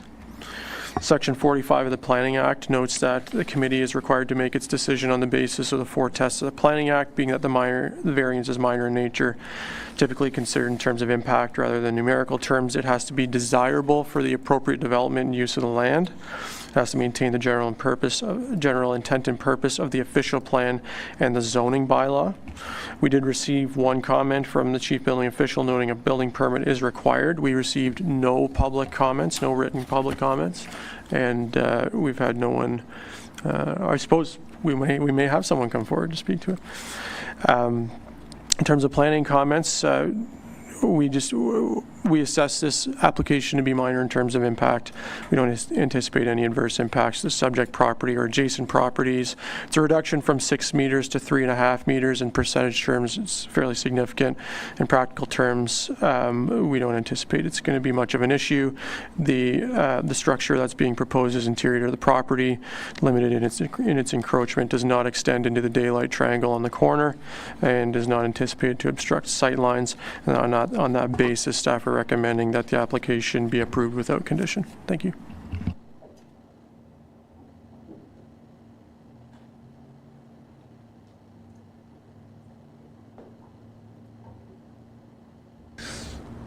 Thank you, Mr. Withers. And does the applicant or their agent wish to comment on the application? Okay. Are there any members of the public that would like to comment on the application? Are there any questions from members of council? Okay, thank you. I think the pieces that I was looking for were answered in the report. Primarily, would it impact the viewing, the sight lines when people come up to the intersection? And the answer is no, and I think that was the only thing that I was concerned about. Council, so all in favor? Opposed? None is carried. Thank you very much. The applicant will receive a notice of decision, as previously noted. This concludes the public meeting. Thank you to members of the public in attendance and watching for their participation, and wish everyone a good evening.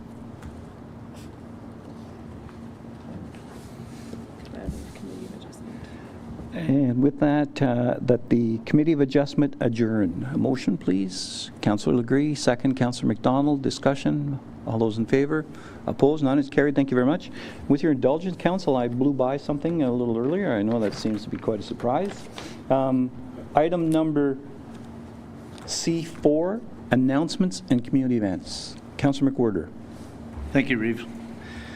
The Bonacieux River Trail Working Group invites you to the grand opening of the Bonacieux River Hiking Trail on Tuesday, July 1st. Opening remarks and ribbon cutting ceremony are scheduled for 10 a.m.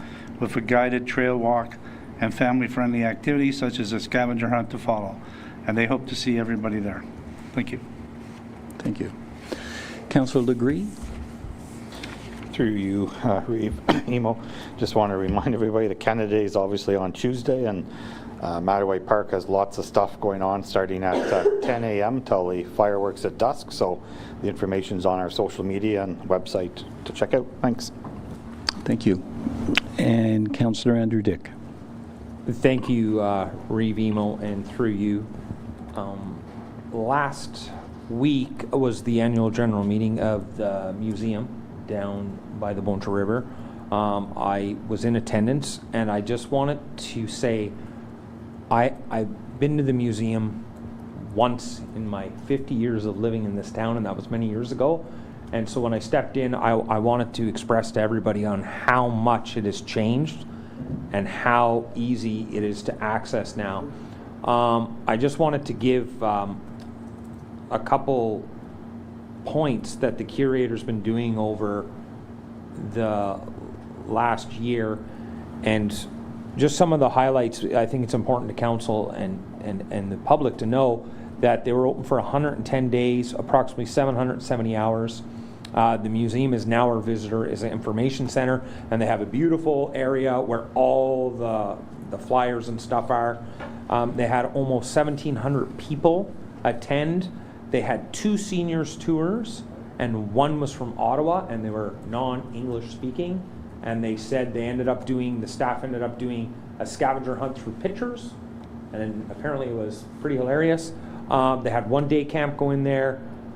They did a DJ evening, the Golden Age activity. Like, the stuff they've done there has just been mind-blowing to me. I could literally go on and on and on of all the amazing stuff, but I just thought I'd highlight that to all of council, and I strongly recommend going down and checking it out with your grandkids, with your kids, or just with yourself. So that's it on that one. I do have one more announcement, if you don't mind. On Friday evening, Reeve, Emo, and myself, we attended John Yakubuski's retirement party. Absolutely, we had a blast, lots of laughs, got to meet a lot of people. We had a great time.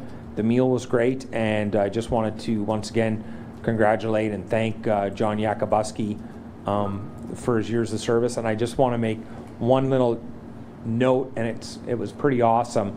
As everybody knows, when you do something good, your MPP will always give you a certificate. And anyways, the new MPP gave John a certificate, which I thought was pretty funny, and I wanted to share that with you. So that was it. Thank you. Now, I'll just add, it was a good evening, a bit long, but good. Had a great chat with Minister Calandra, who was there, and Minister Jones, as well as Minister Flack. And so it was a good time to chat for a minute and arrange some phone calls, because you don't want to impact too much on their social time, but well worth it. This afternoon, myself and the mayor and some Renfrew County staff met with the Assistant Deputy Minister for tourism and culture, and we were talking about the Enterprise Center and just some of the employment things in the county, but most specifically Renfrew. So it was a very good meeting, very frank discussion. There were, I guess, 6 of us around the table with 3 provincial people, so it's always nice. We were supposed to have the minister through yesterday, but they missed their plane, their connection in Toronto, so they couldn't make it. The ADM was coming through anyway, and so we just spent a little more time with her. So just to let you know, we did make some invitations to bring people in, and we're hoping to bring more people in during the year. Okay, and with that, we will now move to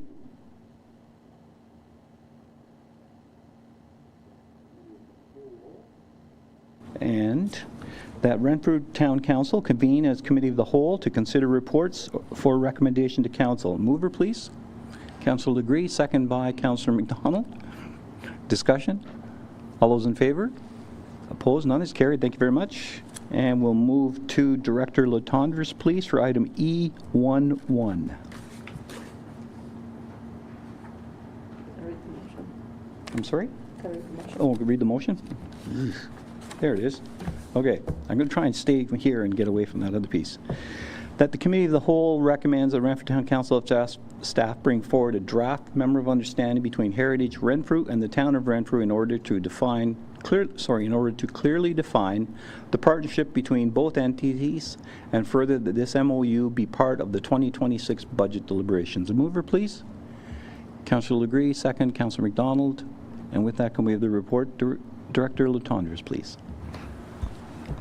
Thank you, through you, Reeve. At the May 13th meeting of Council, it was requested that staff bring forward a comprehensive report detailing the historical interactions and communications between town staff and Heritage Renfrew, as well as recommendations on how to establish a more formal partnership between the town and Heritage Renfrew.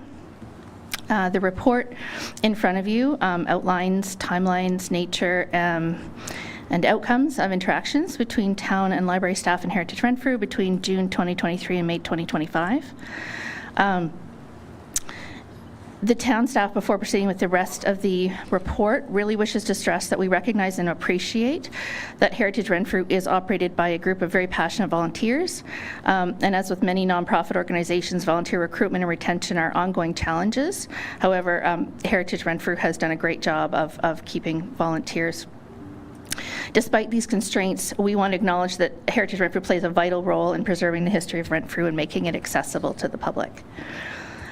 So Section 1 in the impact of options is just a synopsis of all the communications and interactions, but I think the important pieces to focus on are the options. So the first one would be to enter into an MOU with Heritage Renfrew, which clearly outlines the support that will be provided by the town, including monetary, if that's decided, to ensure that Heritage Renfrew can continue to meet its mission. Secondly, the second option is to continue with informal outreach as town staffing resources allow, ensuring that Heritage Renfrew continues to be invited to events and programs and is informed of grants which may allow them to fulfill their mission. Heritage Renfrew can also continue to apply yearly to the grants to community partners, which is their current source of town funding. So if we kind of skip down to Section 2 in the impact is moving forward. That's on page 5, I believe. So I think the one thing was that was brought up was addressing communication barriers. And a key factor, I think, is in understanding what the town staff are able... Oh, it's gone off. Sorry. Okay, I'm going to try to do it from this side. Lost my spot there, hang on.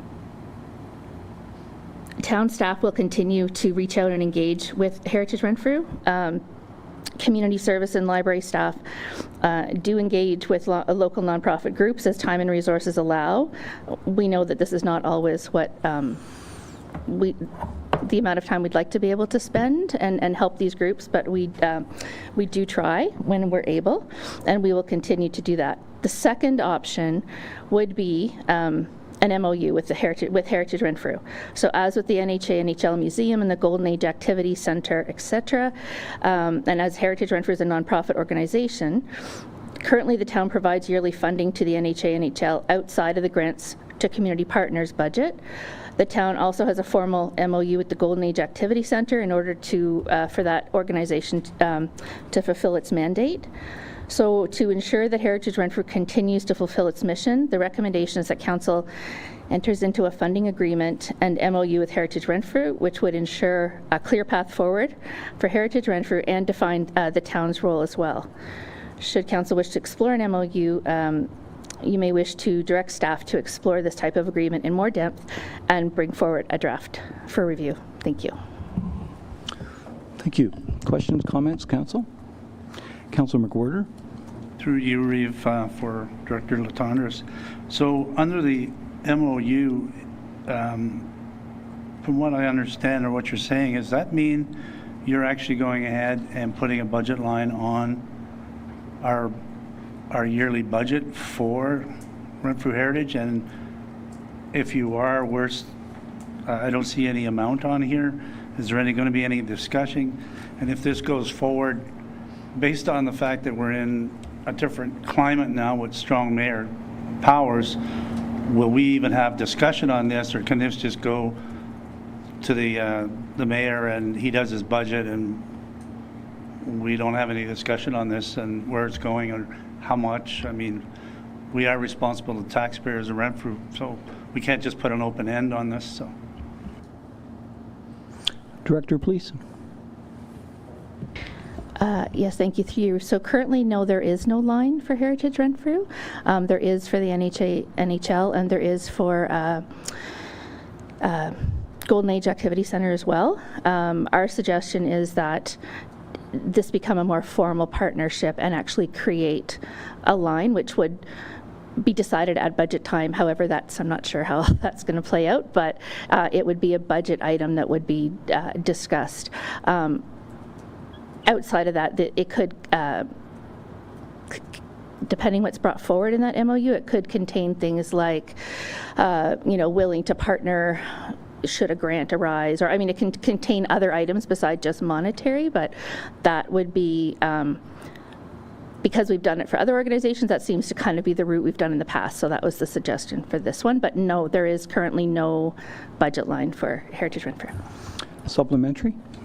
yeah, follow up. So you're saying if we do an MOU, we are putting a line on there. That's what I'm gathering.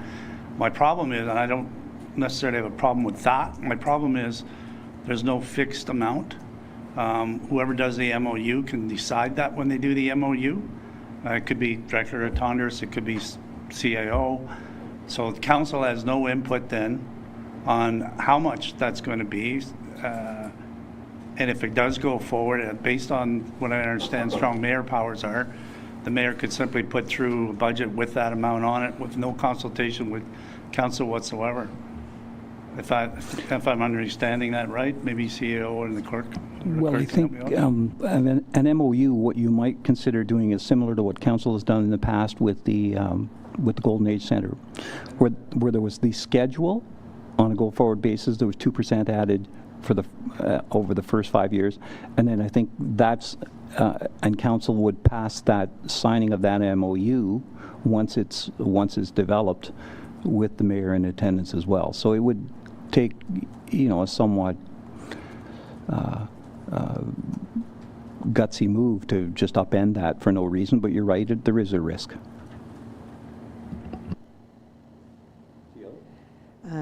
Through you, Reeve, to all of council, just to clarify, any draft MOU would come back to council for review and amendments accordingly before it would be passed. So if there was a set amount, it would be determined by council, not by any of the staff. We would bring forward a draft, and it would be council who would be determining the amount.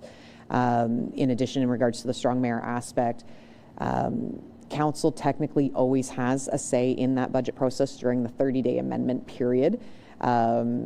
And there'll be more details coming in regards to that in a future. But so if one was going in and technically these recommendations going forward, this is one I just kind of missed when I was going through in regards to correcting some of the wording, is we're no longer sending something to the next year's budget deliberations. You're actually proposing to present it to the mayor for consideration during the budget. But whatever the mayor's budget is proposed, council has 30 days to make amendments. So if they didn't like a certain amount, you could pass motions to amend the dollar amount at those times. So just for clarification in regards to this process.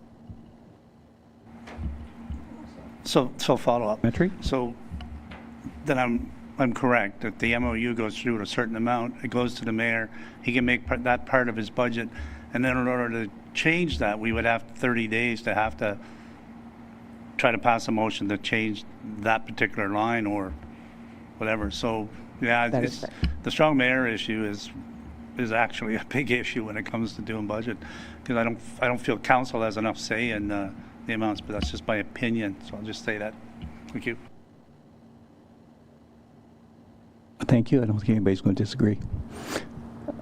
Other questions? Councillor Andrew Dick, please. Thank you. Excuse me. Thank you, Reeve Emo, and thank you to Director Latonders for the report. At this time, I'd like to table this motion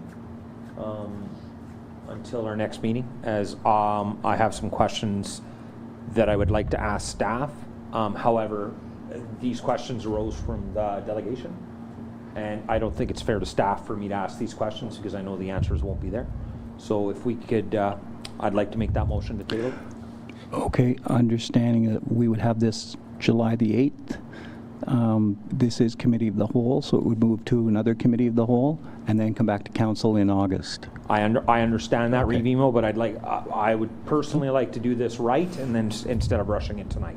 Okay, I was just, I knew you realized that. I was just stating that in case somebody was going to poke me in the ribs and say we have to do this by tomorrow type of thing. So that's all. Nobody's doing that, so that's fine if that's your, if that's your request. And I'm sorry, the procedural bylaw, that's not debatable. That's a question. Nope, sorry. I'm sorry. Right, so put it to vote. Pardon me? Put it to vote. Okay, put it to vote right away. All those in favor? Oh, I'm sorry. Seconder. Sorry, Revimo, we do need a mover and seconder. Okay. So I believe it has been moved by Councillor Dick, so I just need a seconder. Councillor McDonald. Discussion? All those in favor? Opposed? None? It's carried. Okay, thank you.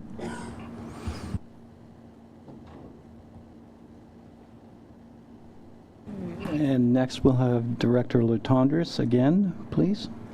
And it is the Committee of the Whole recommends that Renfrew Town Council direct staff to obtain a quote for consideration by the Mayor for the 2026 capital budget to develop a concept plan for McDougall Mill Museum, waiting to address larger items from the 2017 Building Assessment Report off until possible concepts can be reviewed, but continuing to address smaller items as the operational budget allows. Mover, please. Councillor Legree, second. Councillor McWhirter, and Director Latondras. Thank you, through you, Reeve. At the June 3rd meeting of Council, staff were directed to bring forward a preliminary building assessment on the McDougall Mill Museum, identifying any notable concerns and recommendations for necessary improvements. The last building assessment report for the museum was prepared by Morrison Hirschfeld and presented on January 12, 2017. Given that the town has assumed operational control in the museum in 2024 and changes in municipal priorities during the pandemic, a review of the report was conducted by the curator in late 2024 and highlights the outstanding items listed in Table 1. The options for council is 1, address outstanding items in the 2017 building condition assessment and operating and capital budgets over the next 3 to 5 years, or 2, secure capital funding in the 2026 budget to develop a concept plan for the McDougall Mill Museum, putting some items such as the structural review of the wood structure, including stairs, off until possible concepts are reviewed, but continuing to address smaller items as operational budget allows. So you'll see under impact of options, one is the current building assessment. So Mr. Sharon went through and he has, we also indicated what has already been completed, what is has been approved for this year's budget, so we can continue to work on those small items.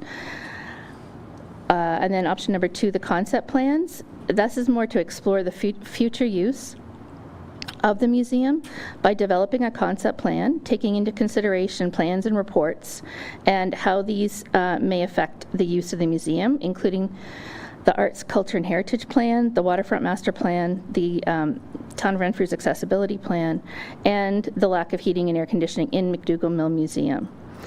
So should council choose this recommendation, a quote can be obtained by staff and brought forward as part of the 2026 budget to the mayor for consideration. Thank you. Thank you. Questions, comments, concerns, members of council? Okay, seeing none. All those in favor? Opposed? None. It's carried. Thank you. Next is grants to community partners policy review. That Committee of the Whole recommends that Renfrew Town Council approve the recommended amendments to the Town of Renfrew grants to community partners policy, and further, that the appropriate bylaw be brought forward for adoption. Can I have a mover, please? Councillor Legree, second. Councillor McDonald. And again, we'll go to Director Latondras. Thank you, through you, Reeve. At the regular meeting of Council on February 25th, was it 2025? Council approved a policy review schedule to ensure all municipal policies remain current, relevant, and aligned with the operational strategic needs of the town. As part of this initiative, the Grants to Community Partners policy was reviewed and updated to improve clarity, accountability, and alignment with Council's strategic goals. So some of the key updates to the policy include adding Clause 2.2 and Appendix B, which is an assessment guideline to standardize the evaluation of these applications. Revising a clause that the annual, to clarify that the grant budget is reviewed annually. Changing the first application intake date to March 1st. We have found that the April date was a bit late for some organizations. Amending Clause 8.0 to state organizations which have not submitted a required final report outlining how funds were used and the outcomes of the initiative will be ineligible for future funding until that report's received. A grant recognition clause where the town will be acknowledged as being part of the funding support. The application, updating contacts to include community outreach and program supervisor, removing the application final reporting forms from the main body of the policy and placing them in appendices for ease of reference. And these changes support transparency, equitable distribution of funds, and ensures the program continues to meet the evolving needs of the community. So options available, 1, accept the changes as presented for approval at the next regular meeting of council by bylaw. 2, make further amendments based on council's discussion for approval of the amended policies at the next regular meeting of council. Or 3, not accept the changes and request that staff further review the policies and report back to council at a later date. Thank you. Thank you. Questions, comments, concerns, members of council? Seeing none, all those in favor? Opposed? None. It's carried. Thank you. And next, the Committee of the Whole recommends that Renfrew Town Council approve a Town of Renfrew refund and cancellation policy, and further, that the appropriate bylaw be brought forward for adoption. And I have Specialist Fraser. Thank you, and through you, Reeve. Oh, sorry. I need a seconder. Mover, please. Councillor McDonald, second. Councillor McWhirter, thank you. And Perfect. now, Specialist Fraser. Thank you. So tonight we're presenting a draft of the refund and cancellation policy. We're just trying to get in line with best practices. We have noticed an increase in program registrations, memberships, and facility bookings with My FM Center, and we need a policy with documented procedures for staff to apply fairly across all clients. Research was done among neighboring municipalities to make sure we are fair within this policy, and I'd like to note that we do understand there's unusual circumstances with refunds and cancellations, and that we will take those requests and review them on a case-by-case basis. Thank you. Thank you. Questions, comments? Councillor Legree, and then Councillor Andrew Dick. Through you, Reeve, Emo. I just have 2 quick, just clarification questions. So on page 4, it says, for weather-related cancellations, office staff must be notified before departure from the site to be eligible for a refund or credit. I don't understand that. I don't know if it's just me, or what does it mean by departure from site? Thank you. Ms. Fraser? So let's say there's a ball diamond rental and it starts to thunderstorm. Before they just up and leave, we're just asking them to come in the office and say, hey, we're leaving. Can we get a refund? Okay, perfect. Just so that they're not just leaving and we're not made aware of it, and then they end up with an invoice, and then they're disputing the invoice. So it's just they're letting us know when they're okay. leaving. I was just mixed up with when it said site. So, okay, and then my one more. I think I know the answer to this. Page 6, it says supervisors have the authority to approve special exemptions, including medical-related cancellations, membership holds, adjustments. So I'm assuming when it's supervisors, that is either Ms. Fraser or Mr. Eckford. It's not floor supervisors, it's actually... That's correct. Yeah, okay, perfect. Thank you. Councillor Andrew Dick. Reeve, Emo, Councillor Legree asked the exact same question I was going to ask. Okay, thank you. And if I might, just the site one was had me confused, but I was thinking it meant that I had to call you in the event of a snowstorm to say that our basketball league wasn't going to be playing that night. but if you closed early and I couldn't get a hold of you. So, but now I understand what it was. I was going way off the rails, so thank you. All right, any other questions? All those in favor? Opposed? None. It's carried. Thank you very much. Council, I would suggest we stand down until about 7:35, just for everybody to have a few moments. Thank you.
Thank you. We are back, and thank you to the viewing public.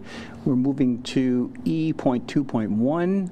The recommended action is that the Committee of Whole recommends as follows. Number 1, that Renfrew Town Council approve file number D09111, official plan amendment number 15 for lands known municipally as 436 Lisgar Avenue, having a roll number 4748-00 0-070-17600.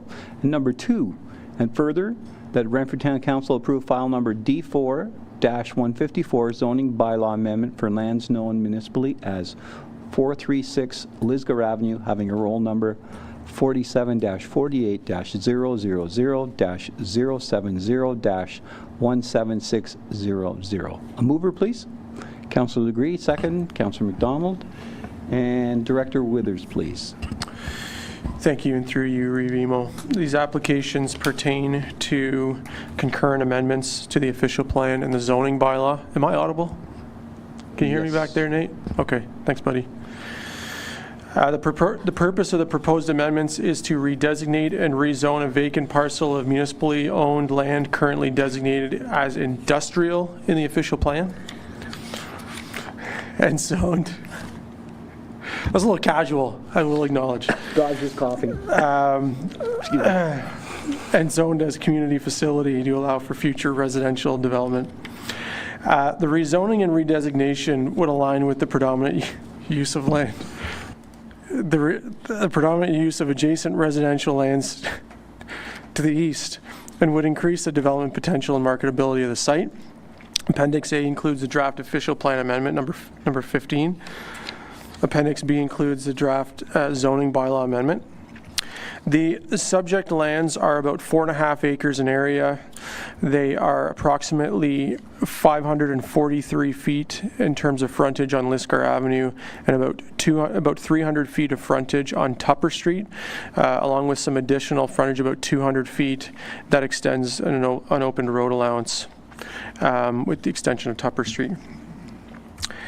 Surrounding land uses include existing residential to the east and industrial to the west. The lands are currently vacant. Prior to 2006, the property was used as a contractor's yard by Smith's Construction. There were 2 buildings on the property, including a maintenance shop and a storage or tire shed that were constructed in 1950 and demolished in 2006. In 2006, along with that demolition, Phase 1 and 2 environmental site assessments were completed by DCS Consulting, including a remediation report.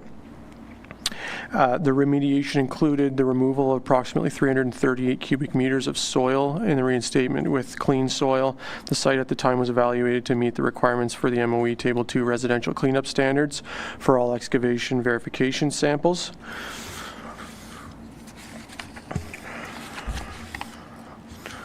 Moving to the policy, so that's the site context. Moving to the provincial policy statement, anytime we're looking at any development of land, or in this case, the redesignation, rezoning of property, we look at the provincial policy statement. It provides for the development and growth, requiring that it shall be focused within settlement areas, and that land use patterns should be focused on intensification, redevelopment. That's exactly what this is.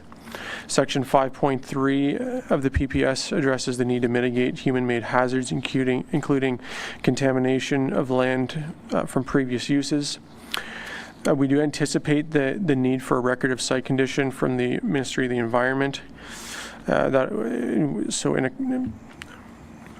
Accounting for that, we have included a holding symbol within the draft zoning bylaw amendment. It would prevent the issuance of a building permit until the criteria indicated in the holding provision have been met, and I'll expand on that in a moment. The Town of Renfrew official plan designates the property as industrial. There are also policies in the official plan that pertain to contaminated lands and brownfield sites, as well as land use compatibility. In terms of land use compatibility, we anticipate that the subject site would serve well as a transition zone, including higher density forms of residential development that come with kind of newer construction standards. We anticipate would be able to mitigate impacts from any adjacent industrial land uses. We also anticipate that conversely, if the site were developed for industrial purposes, the current low-density housing on Tupper Street would be ill-suited to deal with the intensive industrial activity and the noxious emissions that would emanate from that, including noise and dust and odor. In terms of the current zoning of the site, it's currently zoned as community facility. Prior to 2021, the lands were zoned residential 1. We take that as kind of the intent of the property to be used for residential purposes, notwithstanding the fact that the official plan designation remained industrial through the 2018 review process. Accordingly, we're recommending a rezoning of the property to R2, exception 19H. We'll just take an opportunity to look at the site-specific zoning. It is a little bit different from the standard R2 zone. The exception zone would include permission for all residential uses that are currently permitted in the R2 zone, including single-detached, semi-detached, and apartment residential. The preference of town staff from a planning perspective would be for higher density forms of development in order to maximize the use of the site. Of course, that would be subject to engineering investigations determining the suitability of water and sanitary sewer services that are currently available at the site. There's a requirement in the zoning for the Tupper Street frontage to be developed with ground-oriented housing. So this is accounting for the fact that if you did not include this exception, apartment dwellings could be developed along the Tupper Street frontage. We anticipate that could pose somewhat of a conflict with the lower density housing that currently exists on Tupper Street, and accordingly the exception zone includes a requirement for Tupper Street to be developed with ground-oriented housing, including single-detached, semi-detached duplex or townhouses, with parking access from the rear. Similarly, the Lisgar Avenue frontage, and in fact for both frontages, Tupper and Lisgar, we do not include a provision in the Lisgar along the Lisgar frontage for it to be ground oriented. We think an apartment exposure would be fine there. However, along both frontages, there is the requirement for the dwellings to be developed with the principal pedestrian entrance and the architectural building front to address the street, along with vehicular access and parking provided at the rear of the dwellings through laneway, parking lot, or other rear access. And the idea here is that if you've ever driven down a collector road or an arterial road and looked at a fence line as opposed to the front of a dwelling, you get the sense that the development hasn't been undertaken in such a way so as to contribute to the public realm. It's really inward facing. It gives the sense of exclusion. So really what we're trying to promote is a sense of place. We're trying to promote a sense of contribution to the public realm, and the best way to do that is for dwellings to address the street, and so that's been included in the zoning bylaw amendment. We have included a reduction in the minimum front yard setback to account for the fact that parking will be provided at the rear of these dwellings. So whereas you would have, in many cases, a 6-meter front yard setback requirement, we are recommending a reduction to 4.5 meters, which we think would integrate well with the main street. Sidewalks will be provided along both street frontages, my apologies, Lisgar and Tupper, to connect to the existing sidewalks at the intersection of Mary and Tupper. And all other provisions of the zone, R2 zone, would apply. In terms of the holding zone is noted, the requirement for lifting that, and the purpose of a holding zone is to prevent the issuance of a building permit. So until such time as these requirements are met, a building permit cannot be issued. Those requirements include a record of site condition if required, so there'll be additional consultation required with the MOE to determine that, and the approval of a draft plan of subdivision or site plan approval. And that will provide the town with some additional control over what happens there, as opposed to just building kind of wherever you want on the site. In terms of the OPA, I'll try to wrap things up here, but in terms of the OPA, there is a requirement in the provincial policy statement. The OPA stands for Official Plan Amendment. Apologies. There is a requirement to evaluate the need for employment lands over the horizon of the plan. We just went through this exercise with the Renfrew secondary plan and undertook an assessment of the historical 10-year building permit activity for industrial uses. We've identified that it's about 1/2 acre of land is required annually based on historic trends, or about 14 acres over the horizon of the plan. So on that basis, the pre-conversion amount of vacant designated industrial land is assessed at being approximately 89 acres, well above the 14 acres, and post-conversion we're slightly lower at 84.5 acres. So we're well above what we anticipate the need for employment land to be based on historical building permit trends. Certainly there could be a proposal that comes forward that requires strict, and what I mean by employment lands is strictly industrial uses, so we're talking about manufacturing and warehousing. That's not including other types of employment uses like commercial activity, retail uses, those kinds of things. We do have some larger holdings that can accommodate some larger scale industrial uses if they do in fact come forward. We did not receive any department or agency comments in writing as of the date of this report. Just one additional note before I conclude. There was a recommendation in the 2023 Attainable Housing Action Plan to utilize surplus municipal property to increase housing supply through pre-zoning of land for its highest and best use. So we're bringing this forward with that in mind. The town has quite a large portfolio of what is likely surplus property to the municipality's needs. And one of the things that the town can do to try to get projects shovel ready at such time as it is disposed of is to pre-zone it. So this is one example of that. We will be assessing the potential for other properties that are owned by the municipality to be similarly pre-zoned, and that'll come forward in due time. So with that all in mind, we are recommending approval of this application, subject to any questions from council. Thank you. Questions, comments, concerns, members of council? Okay, thank you. This I'm going to add as well. I like the idea of the front-facing entrance for any apartment block on that piece of property, because it is a significant entry point to into the town, and there's nothing worse than looking at some 6-foot-high boards all the way down and then one missing or two crooked.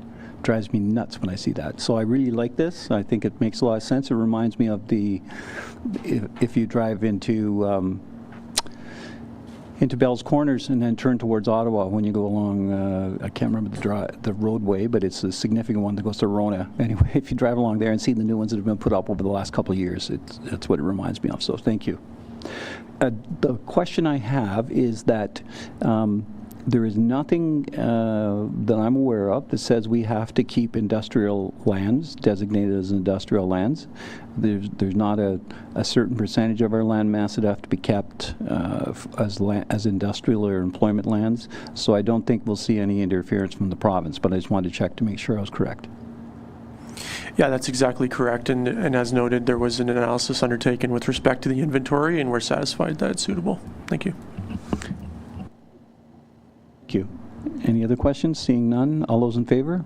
Opposed? None. It's carried. Thank you, council.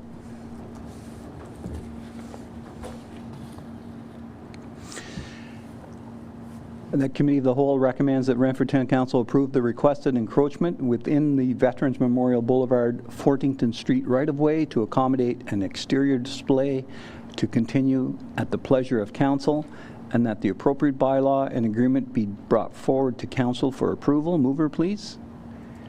Councillor McWhirter, second Councillor McDonald, and Director Withers. Thank you. Through you, Revimo, I will be brief on this item. This is with respect to a proposed establishment of a John Deere dealership at the corner of Fortington and Veterans Memorial, 298 Veterans Memorial Boulevard.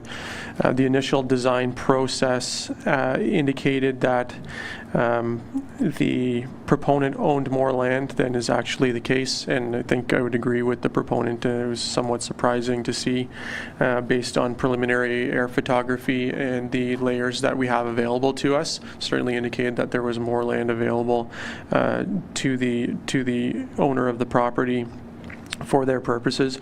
In fact, the road allowance does encroach quite significantly into the functional area of their property, so they are requesting an encroachment agreement with the town to continue at council's pleasure at such time as that area is required for any future road work, whether it be a road widening, infrastructure project, or otherwise. The encroachment agreement would provide for appropriate notice. I'm recommending 12 months notice. Initially, it was somewhat longer in the draft agreement. I think 12 months is reasonable given the nature of the encroachment. There are no buildings on the encroachment. It's really a matter of just bollards surrounding a display area and a gate. That's going to be a controlled access area. They've had issues with theft and things of this nature, so no concerns with respect to the encroachment or its impacts to the function of the road or any kind of near-term projects. And in the event that the town does in fact need this area, we can provide that notice to the owner and request that they remove the encroachment at their expense. Thank you. Thank you. Questions, comments, concerns, council? No, I think we're all just grateful and glad that a vacant building is being utilized, and I have no questions on this. I'll call the vote. All in favor? Opposed? None. It's carried. Thank you.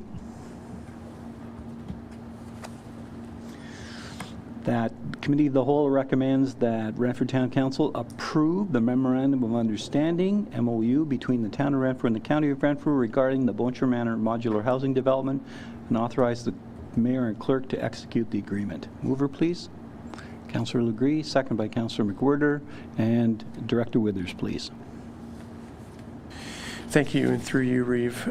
This matter was deferred at the Committee of the Whole meeting on June the 3rd. We're returning here to Committee of the Whole with an updated agreement. The only item that has been changed, actually there's two items. The first one being an update to the building permit fees that are estimated as part of this development, being 40 units at approximately $2,100 per unit. This is based on the assessment of the units that they should be categorized as townhouse units as opposed to apartment units. Previously, we were anticipating that they would be classified as apartment units at $1,400. This changes the foregone revenue from $56,000 to $84,000. The waiver also includes consideration for, in the event that funding is available to cover these costs, we're requesting that that these fees in fact be paid, given that there's a minimum foregone revenue of $86,000, along with impact to the Parkland Dedication Reserve. Of course, as staff, we support this project. It's going to provide needed housing. It's going to provide a type of housing that doesn't exist in the town currently. It's going to support seniors transitioning in some cases from market housing to assisted living, and provide a transition to that where they're in close proximity to the facility, and just to make that transition a little smoother for them. So a great project, and certainly something that at the staff level we support. And so we are recommending that in order to facilitate and show the town's support for this project, that we proceed with this memorandum, certainly at council's discretion, considering there is somewhat a significant the forfeiture of revenue in order to enable this to proceed. That said, as noted, in the event that that funding does exist in order to cover these fees, we are recommending that they are in fact paid. In terms of where the project is at, site plan approval was granted on June 11th, 2025. The town and county will be shortly entering into a site plan agreement, and the project will then be in a position to proceed to building permit and construction, subject to funding availability. Thank you. Thank you. Questions, concerns, comments? Councillor Legris, please. Through you, Reeve, just a comment. This is a great project. Like 40 modular houses coming is another step in the right direction to get the well-needed housing that we need. So just want to thank the county and both staff and county council for bringing this forward, and I will be supporting it. Thanks. Thank you. I think you'll see another one shortly. So with that, all those in favor? Opposed? None. It's carried. And that Committee of the Whole recommends that Renfrew Town Council approve $40,000 for engineering services related to environmental and hazardous materials updates, design updates, and tendering for the demolition of the old wastewater treatment plant, and fund the increase from sewer reserves. Discussion? Or, I'm sorry, mover? Councillor Legree, second by Councillor McDonald. And now we'll turn to Ms. Springer. Thank you, through you, Reeve. So we had originally presented this this report back in May, and Committee of the Whole deferred the decision, wanting some additional information, which is what this report addresses. So there was two things that was asked for, which was the original 2018 hazardous assessment report from Pynchon, which is attached to the report, as well as a clarification on the request for proposal engineering clause regarding time and material. So Jacobs, who is formerly CH2M Hill, were the consultants that provided design and project management and tendering support during the 2018 tendering process, and they have provided us with a proposal for engineering services on a time and materials basis with an upset limit. Their proposal includes a time task matrix outlining the estimated level of effort for each task. Time and materials contracts are a type of agreement where a consultant charges a client for the actual time spent on a project and the materials used, along with a markup for overhead and profit. It is similar to a cost-plus contract and is commonly used for engineering services. The inclusion of an upset limit means that should additional effort be required, the consultant would need to receive approval from the town for the additional expenditures. Time and materials and cost-plus contracts have the benefit of some flexibility, which can favor both the consultant or the client, depending on the actual level of effort required for completing the work. As mentioned, the hazardous building material assessment prepared in 2018 by Pynchon is attached to the agenda. The findings indicate that the old wastewater plant has asbestos, lead paint, silica, mercury, and PCBs and mold that are assumed to be present and will require special consideration and handling during demolition. However, due to Jacobs' corporate policies, they have recommended that the town procure Pynchon to update the assessment separately. However, Jacobs would assist in the coordination of this work. The update would reflect any changes to the hazardous materials regulations and handling, as well as disposal best practices and changes to the condition of the old plant. This work is estimated to cost about $5,000 and is included in the budget request of $40,000. The options and impacts of the options are unchanged from the previous report, so I'll just go through them quickly.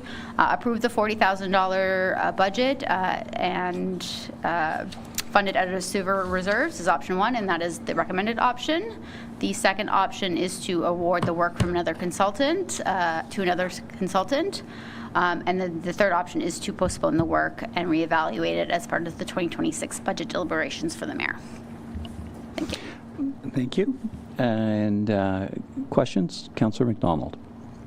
Thank you, Reeve, through you. Before we proceed, I'll have a couple questions after this, but my own position right now is I'd rather have a legal opinion regarding the town's responsibility and or obligations before moving forward with anything. But I also have, and if you just give me a second here, this is to the clerk or to the CEO, Reeve, through you. Under the financial comment, I'm just looking for some explanation here. We get into the very last two sentences. Otherwise, the demolition work is planned for the 2026 budget consideration for the mayor. So my first question with regard to that, is that ultimately up to the mayor to make the decision? And then I'll have a second question. Go ahead, please. Madam Clerk. Through you, Reeve MO. So going back to the strong mayor powers identified in legislation, anything that is proposed in the budget is proposed by the mayor. We are still discussing or the mayor is still kind of determining how he is bringing forward the budget process in general, but when the mayor presents his budget, the items identified in that, and then again goes into the discussion about council putting forward amendments and how those amendments are dealt with. Supplementary. Thank you, Mayor. And the second question is under options number 3.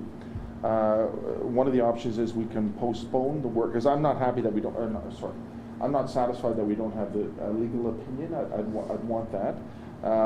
So option number 3 is postpone the work to be reevaluated as part of the 2026 budget deliberations for the mayor. So now, in saying that, and I'll throw this out, it's much like a slip and fall in terms of, even though we're not doing anything right now, we still have responsibilities. So do we have staff or anyone else checking regularly to make sure the security of that whole facility is looked after? And if we don't, I'm not trying to put anyone on the spot, but if we don't, maybe that's something we should build in and keep note of that routine, just to protect ourselves regarding liability issues. So I'll throw that out also. So thank you. Do we have an answer to the question? Through you, Reeve. So I'm not sure how familiar you are with the wastewater plant, but it is tucked in behind the newer plant and is behind two fences. During operating hours, one of those fences is open because trucks are coming in and out, and there are Aqua staff there, but they don't go beyond the second fence. But other than that, I do not believe anyone has been down to look past the fence or inside the fence, and that is because of the hazardous materials that are there. We did fly a drone over about 2 years ago now, year and a half ago. Thank you. And if I could just, I see your hand, Councillor Andrew Dick.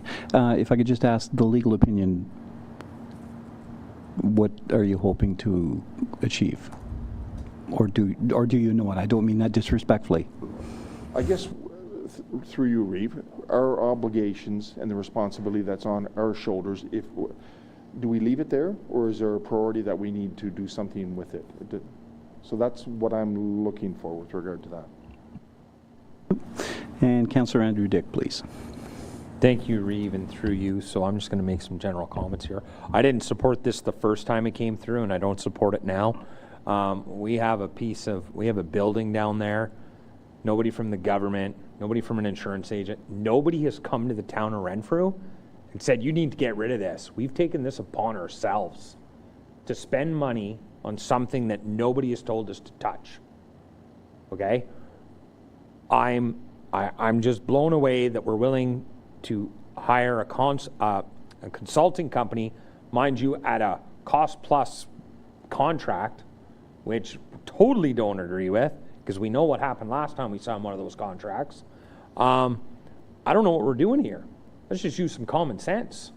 Like, I don't think we should be calling a lawyer either and saying, hey, come and tell us what we're doing wrong, and pay money to tell us. Like, and this is no due respect to anybody. I'm just giving you my opinion. We have so many areas in the town of Renfrew that we are legally responsible for, and I'll give you a prime example: the Swinging Bridge. We put that beautiful black fence up. Every week, somebody's fishing down there. Every week, we got to kick them out, and that's just part of the responsibility of running a town. Somebody falls in a groundhog hole out in the soccer field. You know what I mean? It's just there's so much going on where we have a liability, and here we have a place that's locked up, double fence, in the middle of nowhere. I don't know why we're causing work for ourselves. I just don't understand it. We're using staff resources for spending taxpayers' money on something that is just sitting there. So 100% wasn't in favor of this the first time, 100% not in favor of it this time. Yeah, not okay with this, but anyways. Thank you, Reeve. Okay, do I see Director Withers and then Councillor Legree? And just prior to that, Councillor McWhorter, I hate to put you on the spot. Do you remember if we made a commitment when we made an application for some of the grant money for this project that we would tear it down? Was that part of the overall plan that went to the federal government for some of the funding? No, I apologize, I don't remember that. No, don't worry about it. It's too long ago for me. Yeah, no, I just thought you dug it out of your closet yesterday. Thank you. All right, Director Withers, and then Councillor Legree. Yeah, thank you. Through you, Reeve. So I guess just to reinforce why this is coming forward. This was initially a request of council that was discussed at council to bring this forward. I understand now that the position has changed, and that's totally okay. This has been a building that has been down there for coming up on a couple decades, and probably should have been demolished at the time of the project. I think it was a cost, a bit of a value engineering exercise in determining what was absolutely necessary to finance at the time of the construction of the project. Big project, what can we do to cut costs? Let's leave the old building there, it's not hurting anybody. We can certainly obtain a legal opinion. There's no issue with that, and to determine exactly what the town's exposure is in this case. And we can go from there. Can I respond to that? Councillor Degree first, and then Councillor Dick. Through you, Reeve Emo. So I kind of disagree with my fellow councillors on this. I think this is, we need to be a good, responsible municipality. There's safety concerns. I don't need anybody in legal telling me. I know what the concerns are there. It's it could be environmentally impacting too. Plus, I did see the drone footage that went over there 2 years ago, and I believe that people are hanging out in there and stuff. You could tell that people are physically getting in there at that point in time. It should have been probably, to Director Withers' point, it should have been probably demolished back when they built a new one, but it wasn't.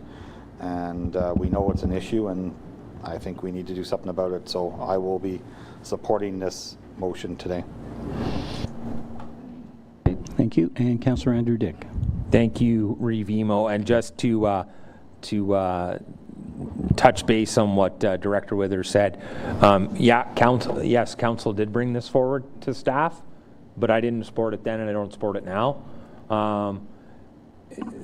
Honestly, I shake my head that we're actually going to spend this money, and we're going to go out and get legal opinions, and we're going to do all this. Guys, if you want to take a walk down Main Street, I can show you a lot more buildings that we need to look at. There's so much more we could do. But anyways, it's the will of council. Definitely want this as a recorded vote. I 100% want this. Yeah. Thank you. And Councillor McDonald, please. Thank you, Reeve, through you. With regard to the options, and I'll go back to that, number 3, postpone the work to be reevaluated as part of the 2026 budget deliberations for the mayor. Does that give us enough room to leave it, and then he makes the ultimate decision with regard to the financial constraints? Is that one of the things we can look at? Yes, it can be. The option is to table this, or to defeat it, or amend it to go with option 3, whatever option is. I think it's 3. So there are a number of options. One is to table this and just keep pushing it off until it shows up in the budget deliberations. The other option is to defeat it and then put another motion on the table, which would be to pursue option 3. I think it's too substantial an amendment for a simple amendment. So those are the two options I would see.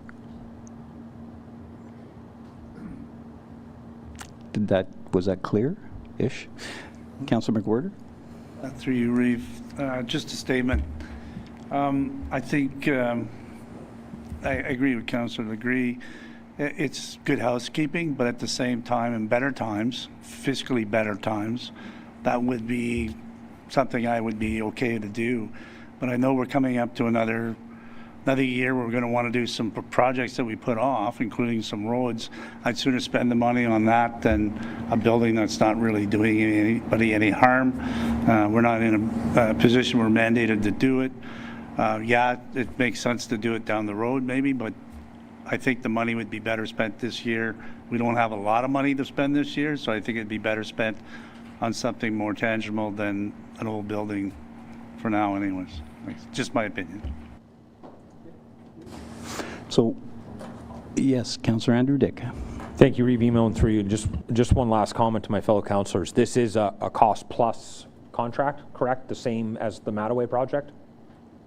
Exact same contract? Is your mic? Yeah, my mic's on. Sorry, through you, Reeve Emo. Check 1, check 2. Yeah, I'm just to Councillor Andrew Dix. Your mic just seems to be fluctuating in and out. So, okay, we'll try that. Just try your comment one more time. Okay, thank you.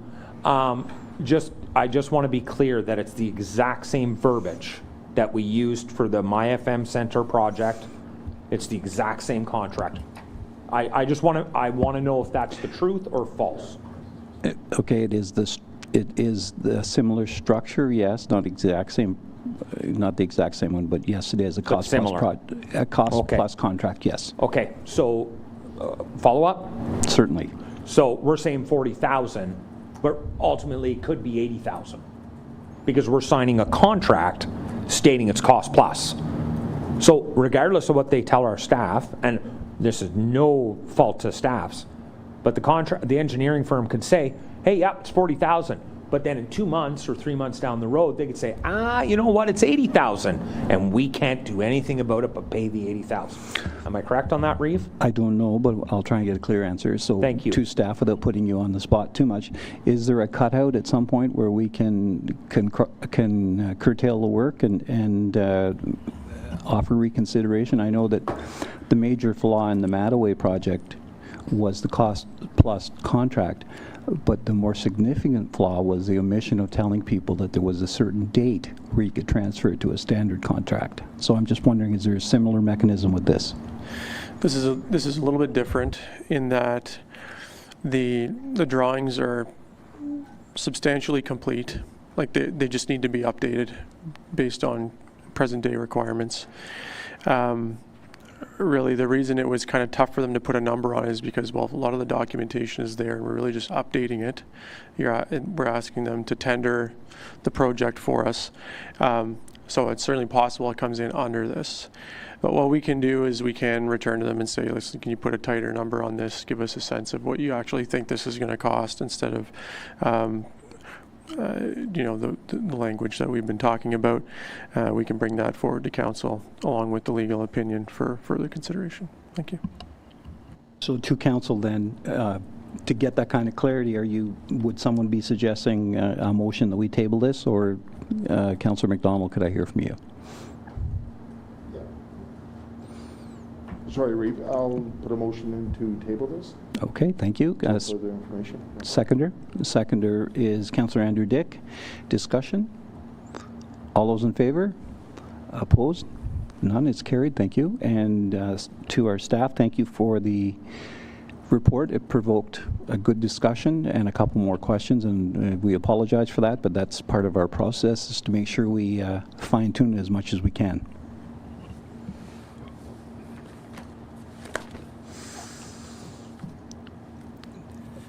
That Committee of the Whole received the results of the non-eligible recycling survey report as information and further considered the options provided within the report relating to a preferred level of service with recommendation provided to Renfrew Town Council for consideration. Mover, please. Councillor Legree, second Councillor Andrew Dick. I know an Andrew McDonald, that's the worst part. And we'll have Manager Springer. Thank you, through you, Reeve. So this report is another follow-up report to a previous report that was presented on April 8th. We presented the post-transition non-eligible recycling report in order to seek direction on the level of service, potential for intermunicipal coordination, and different procurement methods. However, Council requested that the business community be surveyed prior to providing direction on these items. Therefore, the survey titled Upcoming Changes to Recycling Collection for Town of Renfrew Businesses and Organizations was available online and in print from April 17th to May 19th. The survey was advertised through the BIA, Chamber of Commerce, and on the town's website and social media pages. 39 responses were received out of an estimated 230 businesses located in the town, which represents a 12.2% response rate. The full survey results are attached to the report, but just a couple statistics that I found interesting. 4 out of 39 respondents were located outside of the BIA district. All respondents are assumed to have less than 25 full-time equivalent employees working at their location. This is not a question that was asked, but is assumed based on local knowledge of these businesses. 37 out of 39 respondents indicate that they utilize the town's curbside recycling service at a minimum biweekly. Most respondents use the curbside service, have both commingled containers and fiber setouts. Most respondents in the downtown core utilize the weekly cardboard collection. 15 out of 37 respondents could store recycling for 2 weeks without issue. 16 could store recycling with some difficulty, and 9 could not store recycling for 2 weeks. 29 out of 33 respondents located in downtown core use weekly cardboard collection. I already mentioned that. 9 out of 30 respondents use the recycling drop-off depot at the Renfrew landfill, most only on occasion. If the town did not provide curbside recycling collection, 7 would continue recycling, 5 might, 7 are unsure, 9 are unlikely, and 8 would not continue to recycle. Respondents indicated the following preference in terms of alternative service. First, a landfill drop-off for free. Second, a town-managed curbside collection for a fee of $20 to $60 a month. Third, a landfill drop-off for a fee. And then lastly, private recycling collection. I do have a note here that the current cost for non-eligible recycling is approximately $15 a month per business. That is what we as the town pay per stop, but not necessarily what the business pays. This information was not included in the survey. The cost of recycling is shared across the entire tax base and reflects approximately 0.56% of the municipal tax levy, or 0.38% of the total funds collected through taxation when you factor in the county portion and the school board portion. So based on these results, it appears that many small businesses would be impacted by the reduction of curbside service and do not want to pay service fees for recycling. Although the landfill depot was selected as the preferred service delivery option, many respondents commented that they do not have the capacity to go to the landfill, and respondents may not have understood that the landfill depot will still result in a cost that would affect taxation rates. If curbside collection is maintained, removal of the landfill recycling depot is unlikely to have a considerable impact on businesses. Furthermore, the town of Renfrew was notified on June 4th that the provincial government is considering amendments to the Resource Recovery and Circular Economy Act and the Blue Box Regulation to address the various concerns, including financial and environmental issues, created as a result of non-eligible recycling sources not being part of the common collection system. To address the small business collection, the proposed amendments would require the producer responsibility organizations to negotiate with municipalities to service small businesses at the municipality's expense. This is similar to what is currently going on during the transition period. However, it is unknown if these amendments will come into effect and when they will come into effect. The proposed policy amendment is open for comment on the Environmental Registry of Ontario. It is ERO number 025-0536, and it's open to comment till July 21st. And Town of Renfrew staff will submit a formal comment on the registry following today's discussion. So the options for the town and the impact of those options are fairly unchanged from the original report. We have an additional option, which is wait to see if the regulatory amendments regarding the collection for small businesses come into effect. However, it's risky to go with that option because we are not sure when these will be coming into effect, and it is just over 6 months until they are scheduled to lose service.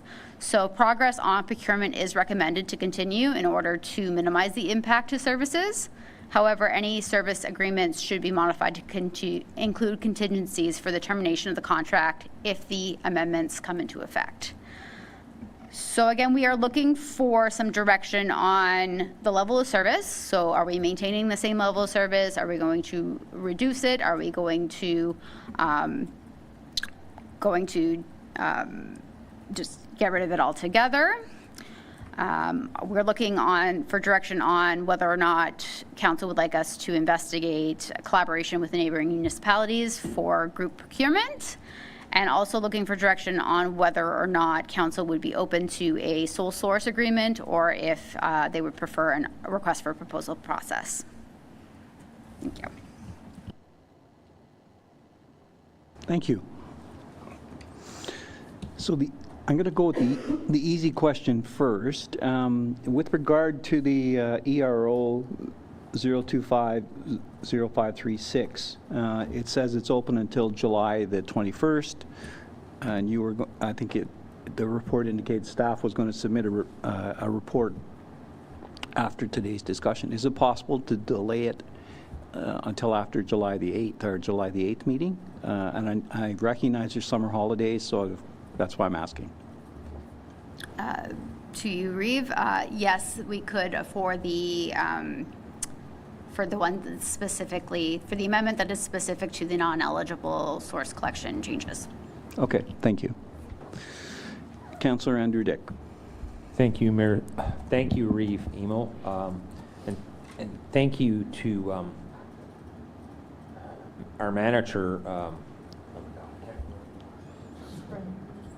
Manager Springer, for the report and the discussion. And what she has done here is she has started a discussion within the town of Renfrew.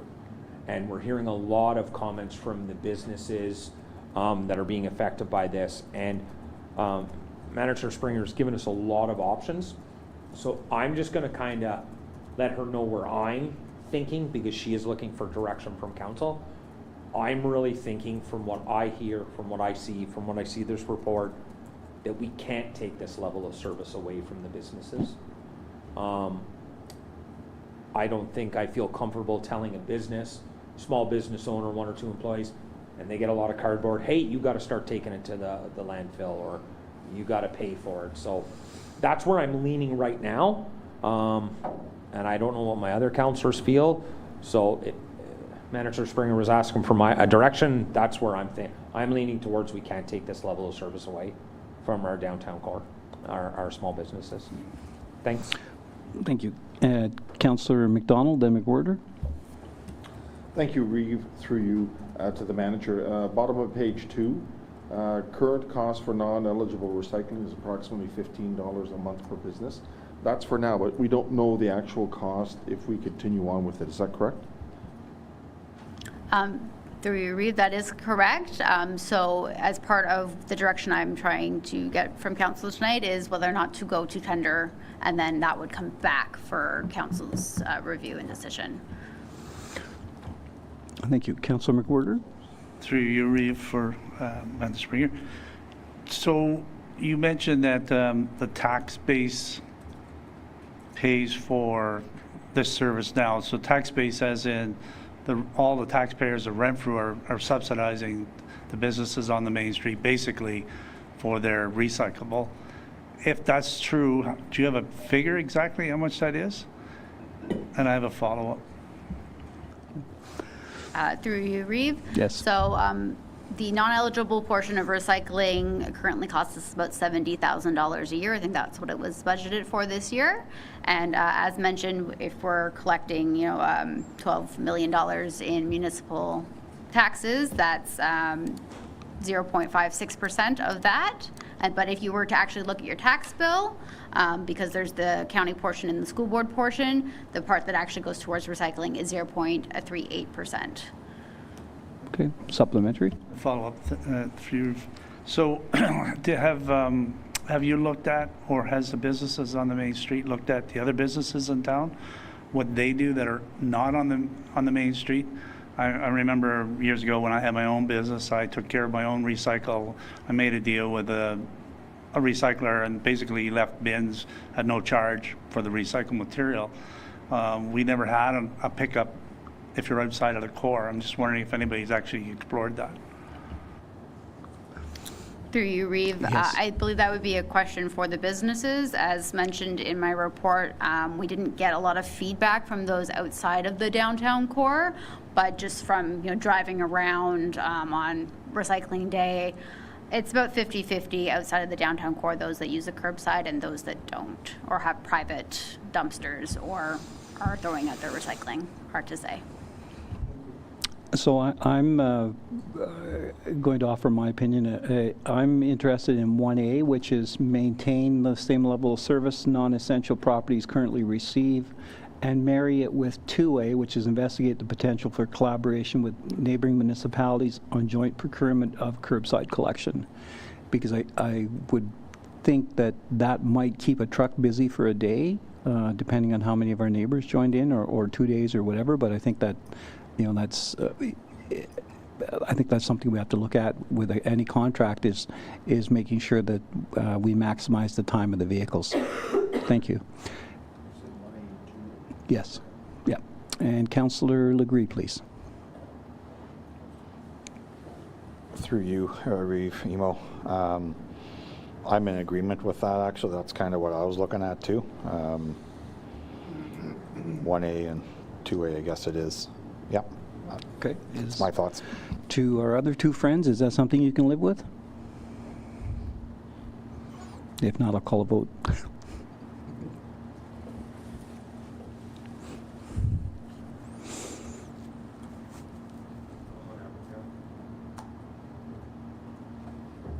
I'm sorry? Yeah. Okay. And Councillor McWhirter? What's the option? What I'd suggested was marrying 1A and 2A, which is maintain the same level of service, but investigate whether or not we could collaborate with neighboring municipalities. Okay. So is that, do we need a motion on that, or is a discussion good enough? No, motion. Okay, good. Give me a second. All right, perfect. There. And Ms. Springer, please. Through you, Reeve, if I could also get some direction on procurement as well, like procurement processes. So we do have the option of doing a sole source with the contractor Miller Waste, that is going to be the contractor for circular materials, or we can utilize a request for proposal process. The sole source gives us a little bit more flexibility and timing, but I believe that the other municipalities are open to either. Okay, thank you. Councillor Legree? Through you, Reeve Emo. I was kind of looking at sole source just because I would think it would be a cheaper, I don't think if we put it out, we're going to get cheaper than the actual company that's kind of coming around now. So I'd be in favor of sole sourcing this one. Okay, thank you. And I think that seems to be the consensus from it. Okay, thank you. And if you could add that together, please. I'm sorry? Yes, please. So through you, Reeve, to the community who is paying attention, I just want to make it clear there has been some confusion over this as to, well, why is the tax base paying for residential and businesses not? And that's actually more of a misunderstanding. The province has changed some rules over the last decade, and the recycling pickup at residential properties is not paid through your property taxes. That is paid by the producers of your recyclables that you receive. So I just want to make sure that clarification is out there for the public, that it's not actually your property tax that pays for that curbside collection specific to a residential property. That is actually paid through businesses that create the recycling products that you bring into your home. Businesses, nonprofits, certain institutions are ones that were specifically excluded from that in the original legislation. And so right now the property taxes have only been covering that piece of it. So I just wanted to make sure that clarification was out there for anybody listening as well. Okay, thank you. So my impression on process is that we would need to pass this resolution, because it says we're going to consider the report, and then we would introduce a motion right after that. Madam Clerk? Through you, Reeve Mo, we can, sorry, I'm just looking at this. So the initial part was to review the report and to provide basically consider the options. So you could have a motion on the floor, which is what I was working on right there, which would be the Committee of the Whole recommends that Renfrew Town Council agrees to maintain the same level of service non-eligible properties currently receive, and direct staff to investigate the potential for collaboration with neighboring municipalities on joint procurement of curbside collection or providing depot drop-off services, and further that staff be directed to move forward with a sole source procurement process. if I'm capturing the discussion correctly, that could be moved, seconded, and voted on, and then circled back to close the final discussion.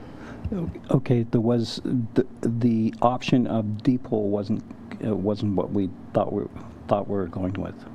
So this motion would be introduced, we would vote on it, and then what happened to the original motion, because I can't abandon it. The original motion was to have the discussion and for council to make their consideration, so it's still within keeping. So this is not an amendment, this is part of the discussion. Oh, no. Okay, so we'll vote twice. That's correct. Got it. Okay, thank you. So on the first motion, which is the one that was in the package, it's asked us to consider it, and we'll have a second motion which then gives direction. So that's how I understand it. All those in favor of the first motion? Opposed? None. It's carried. Thank you. And then if we could read the new motion. Review Mo. That Committee of the Whole recommends that Renfrew Town Council agrees to maintain the same level of service non-eligible properties currently receive and direct staff to investigate the potential for collaboration with neighboring municipalities on joint procurement of curbside collection, and further that staff be directed to move forward with the sole source procurement process. Great, thank you. Can I have a move? Councillor Degree, second Councillor McDonald. Any further discussion? All in favor? Opposed? None. Thank you, Council. Great discussion. I like where we ended up. And that Committee of the Whole recommends that Renfrew Town Council approve the 2024 Developmental Charges Report. Can I have a mover, please? Councillor Degree, second Councillor McWhirter. And if we can have Deputy Treasurer Mr. Ferguson, please. Thank you, Reeve. This is just an annual report that's prepared by the Treasurer.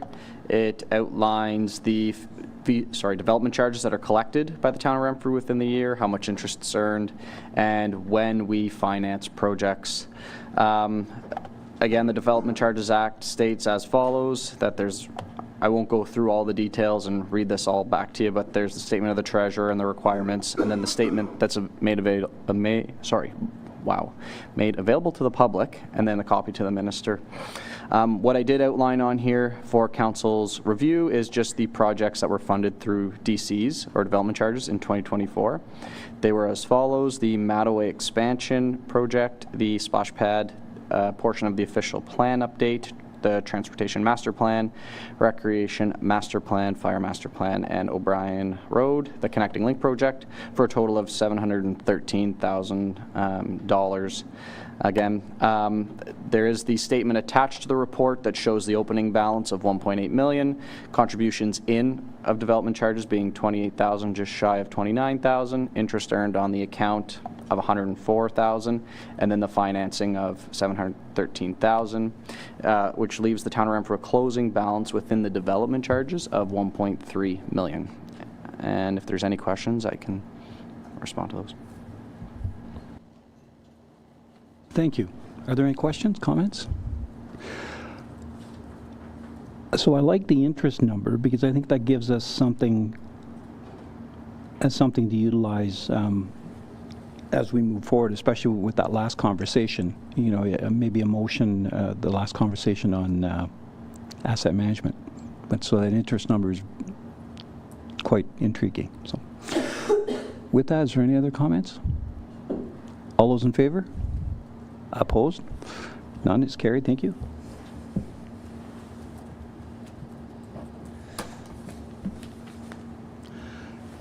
That Committee of the Whole recommends that Renfrew Town Council authorize staff to proceed with the award of the construction of the Mattaway Park Drive water main replacement project to Bonshire Excavating, Inc., BEI, in the amount of $1,387,938.03, excluding HST. Mover, please.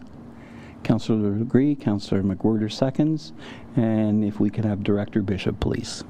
Thank you, Reeve. This project is a water main replacement to deal with operational concerns that have been brought forward before in previous council meetings. So on February 25th, Mattaway Park Drive water main replacement report was brought to council as information in order to understand the need for this water main replacement in 2025. The project involves a water main replacement from Hague Avenue to the corner at the MyFM Center. The total length of that road and the associated road work with replacing that water main.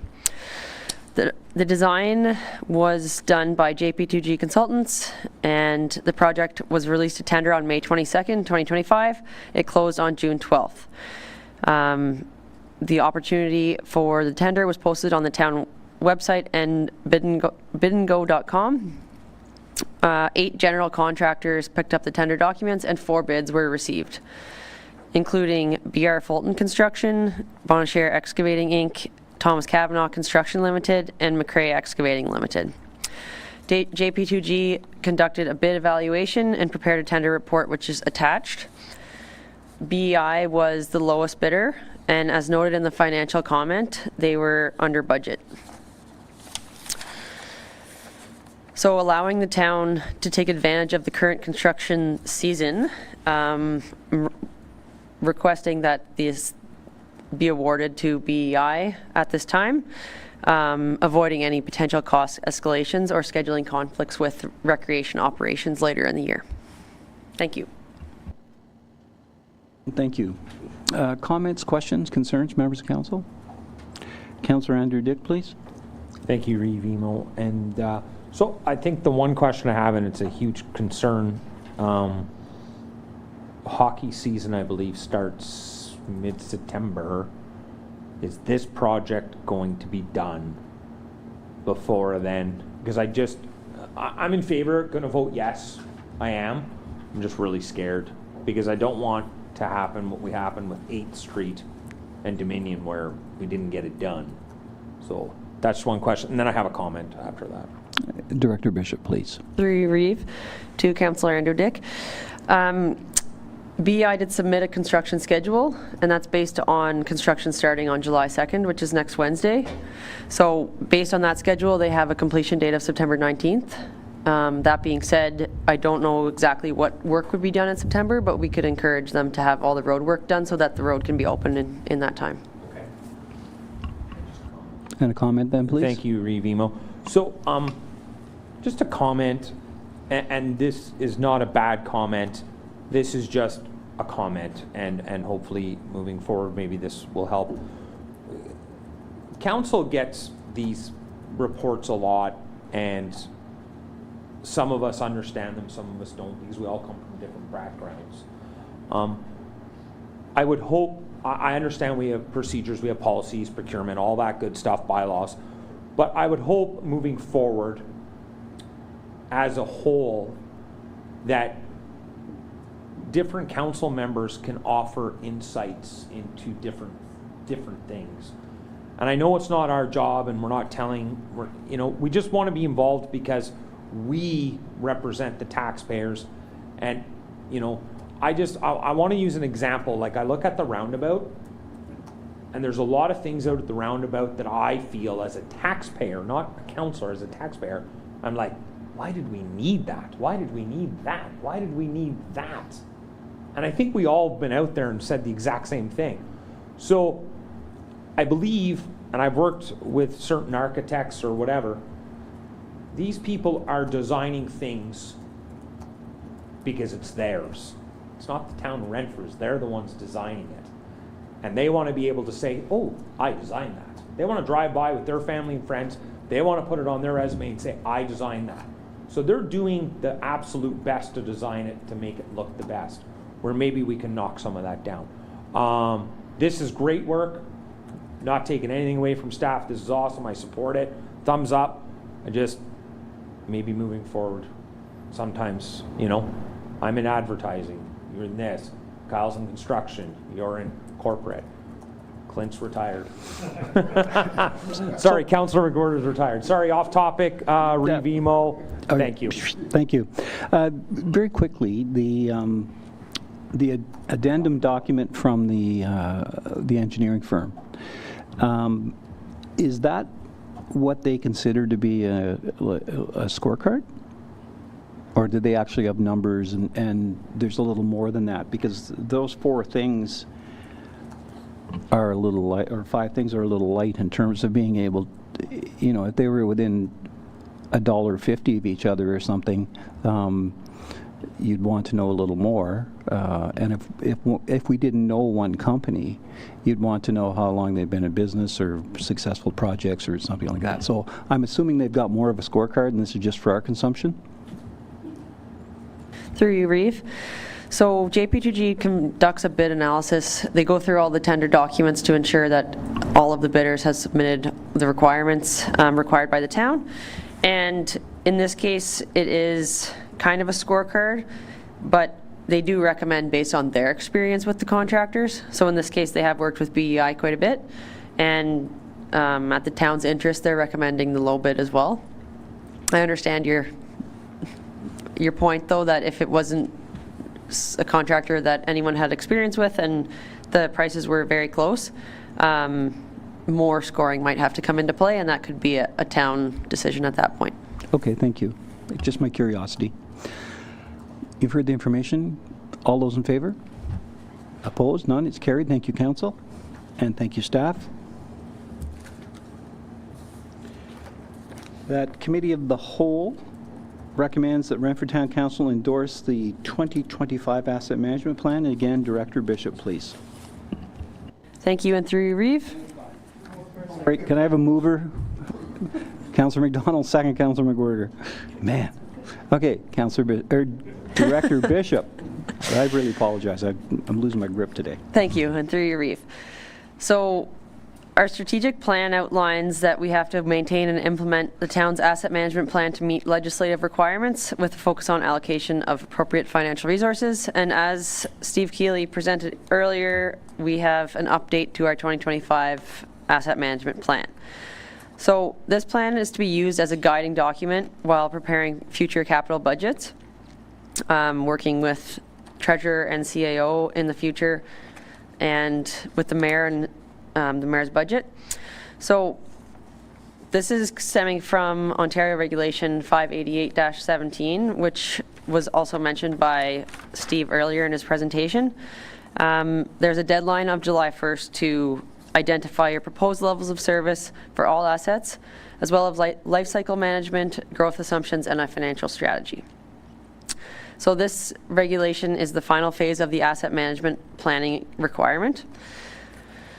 Just want to note that the endorsement is a requirement of the regulation, but the approval does not mean that changes cannot be made. So this is going to be a living document moving forward, and our first step in these changes is to update the report as soon as we have our 2024 TCA numbers as well as our 2025 budget. So it's going to be kind of on a constant update.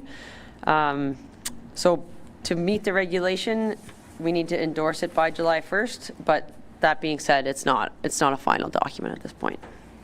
Thank you. Thank you. Questions, comments, members of council? Okay, seeing none. All those in favor? Opposed? None? It's carried. Thank you. That might seem interesting that such a significant document was without comment, but we've been commenting on this with the assistance of staff for probably 10 months now. So I don't want to alarm the public that we're just willy-nilly passing something that says we've got a $12 million gap. We understand that. We understand the circumstances we're in. And this is the benchmark that we need to adhere to and use as a measuring stick. Recommendation that Committee of the Whole receive the AMCTO conference overview, town clerk report as information. Can I have a mover, please? Councillor Andrew Dix, second Councillor McDonald, and Councillor Ehret, or Clerk Ehret, please. Through you, Reeve. Okay, so with regards to the report, just a quick comment. So AMCTO, which stands for the Association of Municipal Managers, Clerks and Treasurers of Ontario. It's the leading professional association committed to providing excellence in municipal administration across the province. It is through my involvement with AMCTO that I've kind of been instrumental in my professional growth. And over the last few years being in this position, I have been working towards my accreditations and expanding my knowledge to better support council as well as the town. So at early start of June, I attended a 3-day conference where I had the opportunity to attend kind of a diverse range of sessions that also included some pretty impactful keynote presentations, the hero mindset as well as, the hero mindset, how to drive results and embrace change, as well as unleashing the power of collective intelligence. You'll notice in the report that's attached to the agenda, there's a number of other sessions that I attended, dealing everywhere from municipal bylaw work to policy governance, kind of the power of collaborative community on energy savings, strong mayor powers, which of course is a hot topic, elections, and building authentic teams and combating workplace toxicity. So again, a list of all those other sessions that I attended are within the report. Certainly there was a number of key takeaways that I gained from attending those sessions. Pretty much a lot of them focused on collaboration, leadership, and innovation, which I think is all pretty important, especially as we drive forward and move, grow as a community. So in addition to the education sessions, there's also a trade show component of the conference, which provides valuable opportunity to engage directly with industry representatives. I focused much of my time on talking with vendors with regards to best practices related to elections, meeting management, records retention, and of course freedom of information requests. So all those areas are pretty essential to key things that I handle on a day-to-day basis, and I think it's important to know what's available out there and how to use tools effectively. So attending this year's conference was both enriching and broadened my perspective. It also offered me practical insight, which I could bring back here to the office and again apply to both my position here to support council as well again to the community at large. So I just want to sincerely thank council and the town for their ongoing support and staff development and training, and for these opportunities that have been made available to us. So thank you. Thank you. Comments, questions from members of council? Seeing none, all those in favor? Opposed? None. It's carried. Thank you. That Committee of the Whole recommends that Renfrew Town Council approve the recommended changes to the municipal complaint policy and direct staff to bring forward the appropriate bylaw for adoption. Mover, please. Councillor McWhirter, second Councillor Legree, and Clerk Errett, please.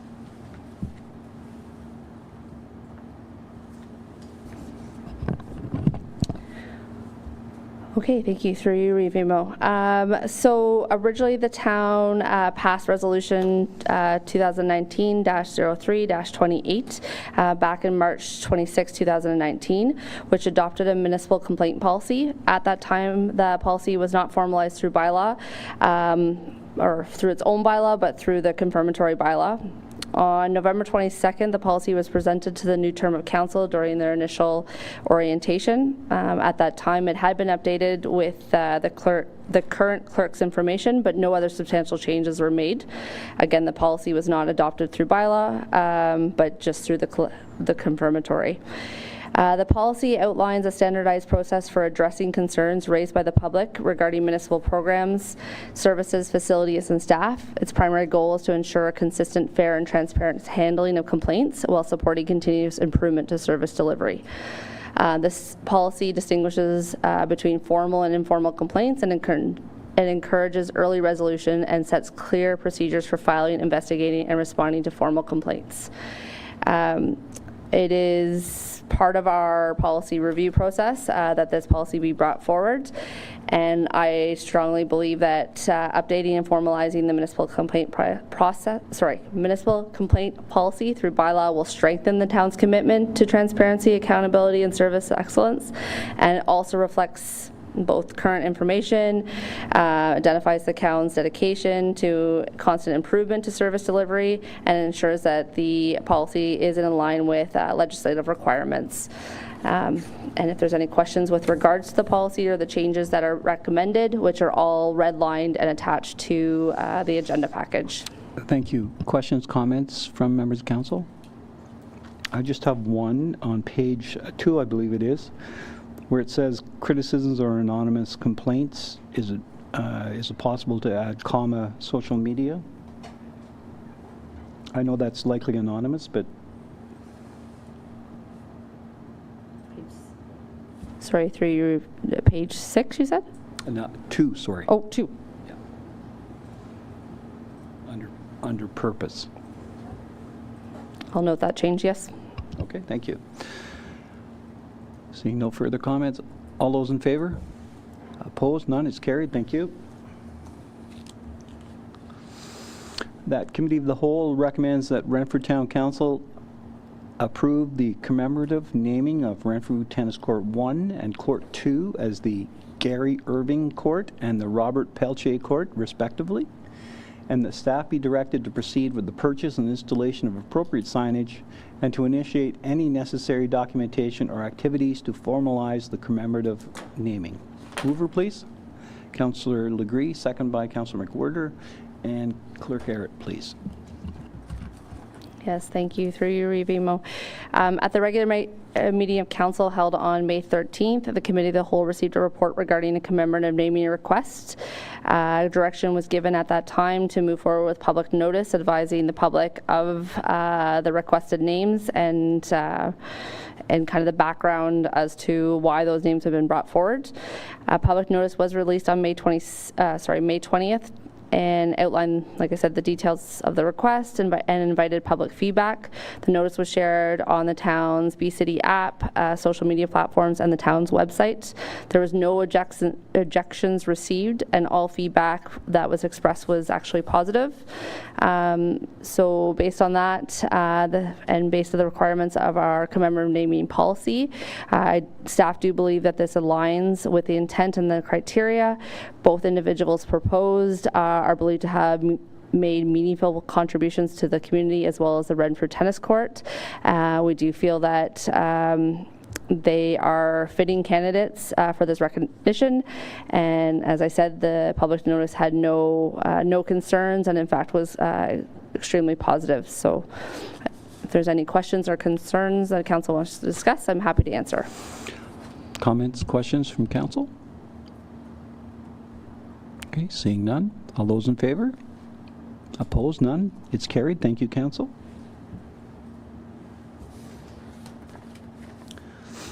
That Committee of the Whole recommends that Renfrew Town Council adopt a social media policy and that the corresponding bylaw be brought forward for adoption. Mover, please. Councillor McDonald, second Councillor Legree. And with that, Coordinator McMillan, please. Thank you, and through you, Reeve. So as council will see in front of you this evening, we are proposing a new policy for social media.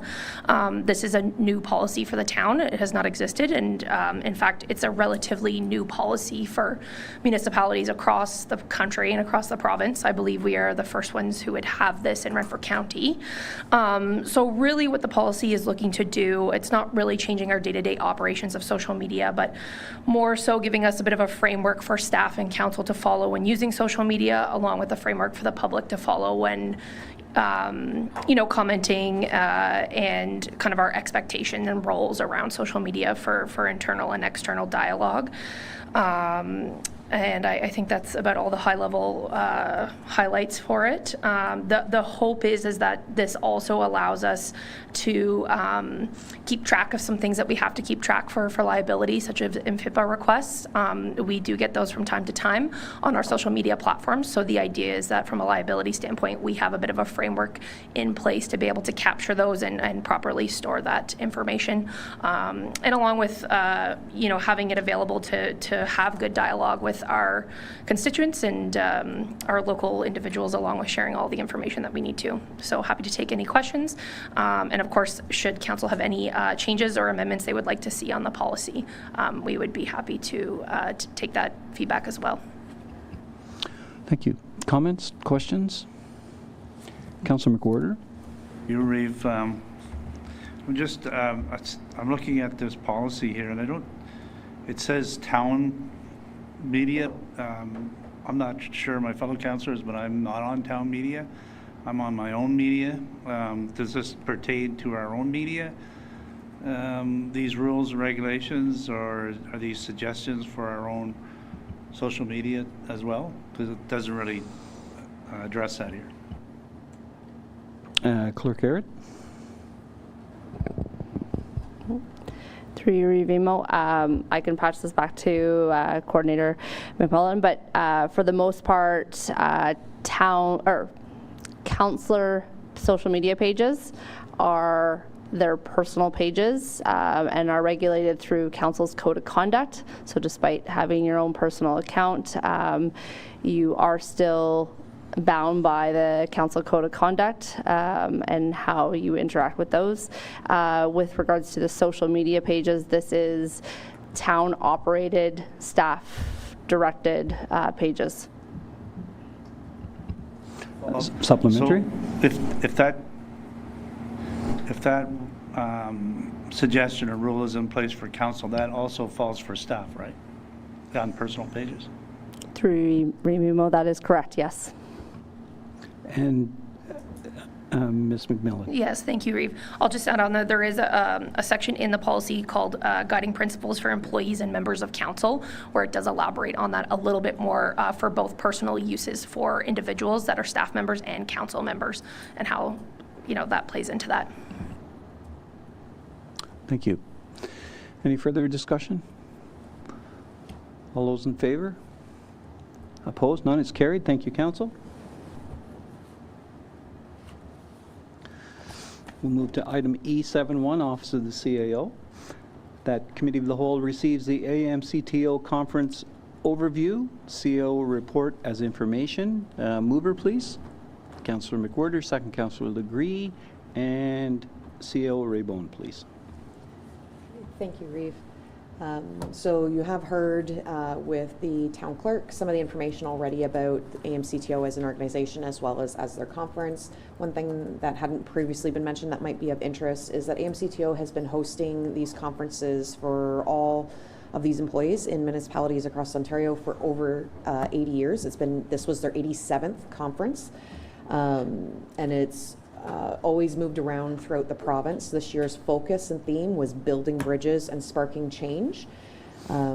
There was over 600 individuals at the event between attendees, their sponsors, as well as vendors, and it provided over 30 hours of professional development opportunity. There were 24 concurrent sessions, and of those, the staff across the province and some vendors get to submit submissions for what they would like to speak about, and there was over 120 submissions this year for these 24 spots.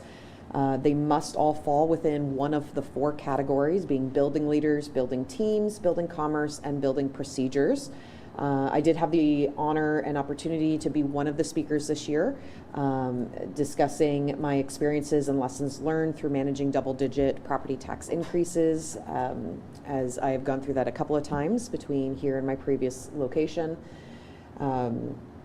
So this provided me opportunities to not only attend other sessions, but to be able to share the knowledge and help also bring some goodwill to the town of Renfrew, as my location and position are widely expressed anytime they speak about me as a speaker there.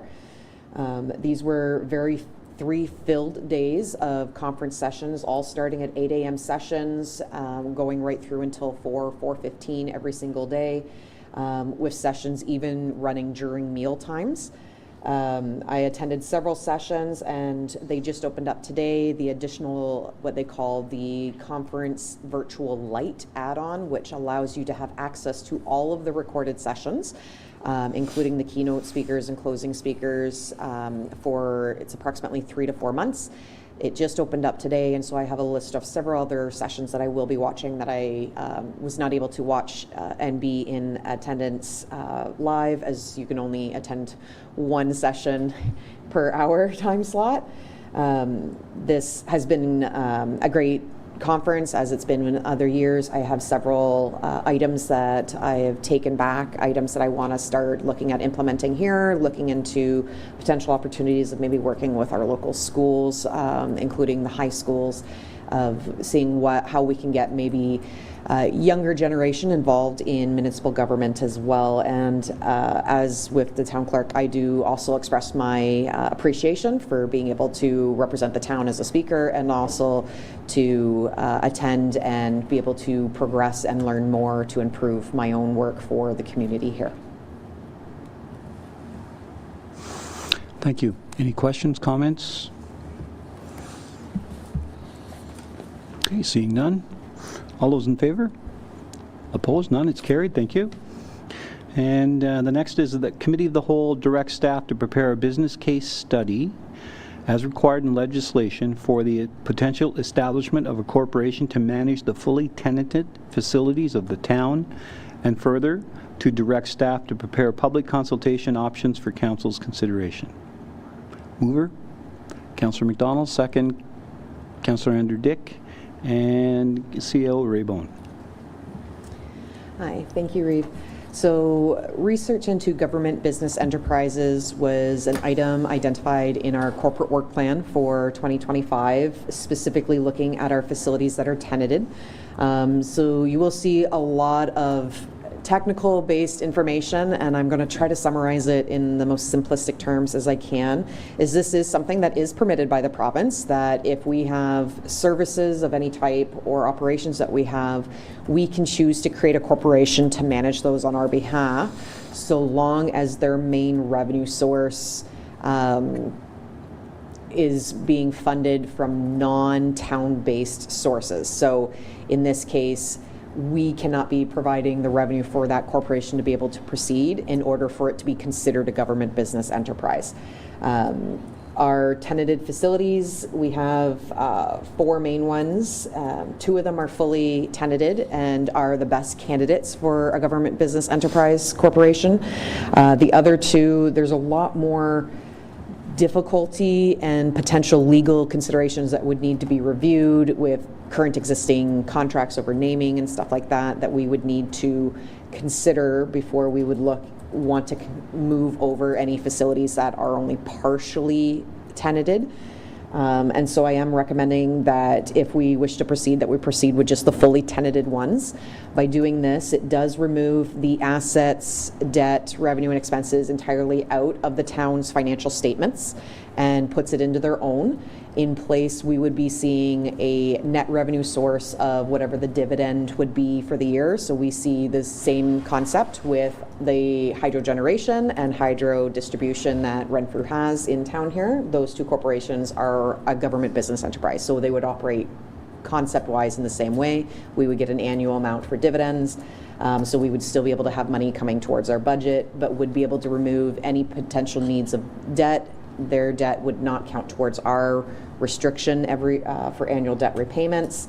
And they also would remove these assets out of our asset management plan as well, thus potentially aiding us in the future of replacement costs for the larger facilities, such as our Innovation Drive, which is a very large facility and would likely be very, very expensive to replace, and thus is a high number in our asset management plan. In order to proceed, as I did mention, legislation does require a full detailed business case that has to be done. We are required to have public consultation, which can be done in several different ways, and I just wanted to make sure that council still wished for us to proceed before we spend the time doing so, and that you're okay with the consideration of only the fully tenanted ones to avoid the more complicated legal aspects with partially tenanted facilities. Comments, questions, concerns from members of council? Councillor McDonald. Thank you, Reeve, through you, and potentially maybe to the CEO. I think this was your idea initially, Reeve, which I thought was a great idea. But if we're thinking of selling or putting up the different locations for sale, are we going down these roads? Does it complicate things, or should the priority be to try to, do we need to understand what we want to do first? So, through you, Reeve, this situation is not necessarily selling well, on paper, you'd be selling to your new corporation, but really you're transferring your ownership of your assets to this corporation, and the corporation would manage it, manage tenants. If they need staff to maintain the buildings, it would be the corporation who would have to manage that, not the town itself. So this is not the process of disposing of the properties. This is transferring to their own separate corporation so that the town can focus on the public service items and allow this separate corporation to manage something that would be considered more of a profit-generating aspect. Supplementary? Thank you, Reeve. Clarification. Yeah, thank you, CAO. And I understand that part, but I think there's some members that are interested, some councillors that are interested in potentially looking at the option of selling some of these, not selling to the corporation. I understand what you're saying, but actually selling them, getting them off our hands. So do we want to figure out what direction we want to take? Do we sell it, or do we turn them into a corporation? Is that a discussion we should have? While you're thinking, can I offer, this might be the opportunity to get them sale ready. By transferring this corporation, there is some investment, significant investment that's going to be needed. There may be the opportunity to get them sale ready, get them operational, and it's not something that would happen in the next 18 months or so to sell them outright from like the corporation sell them. It may be 3 or 4 years down the road once they're sale ready.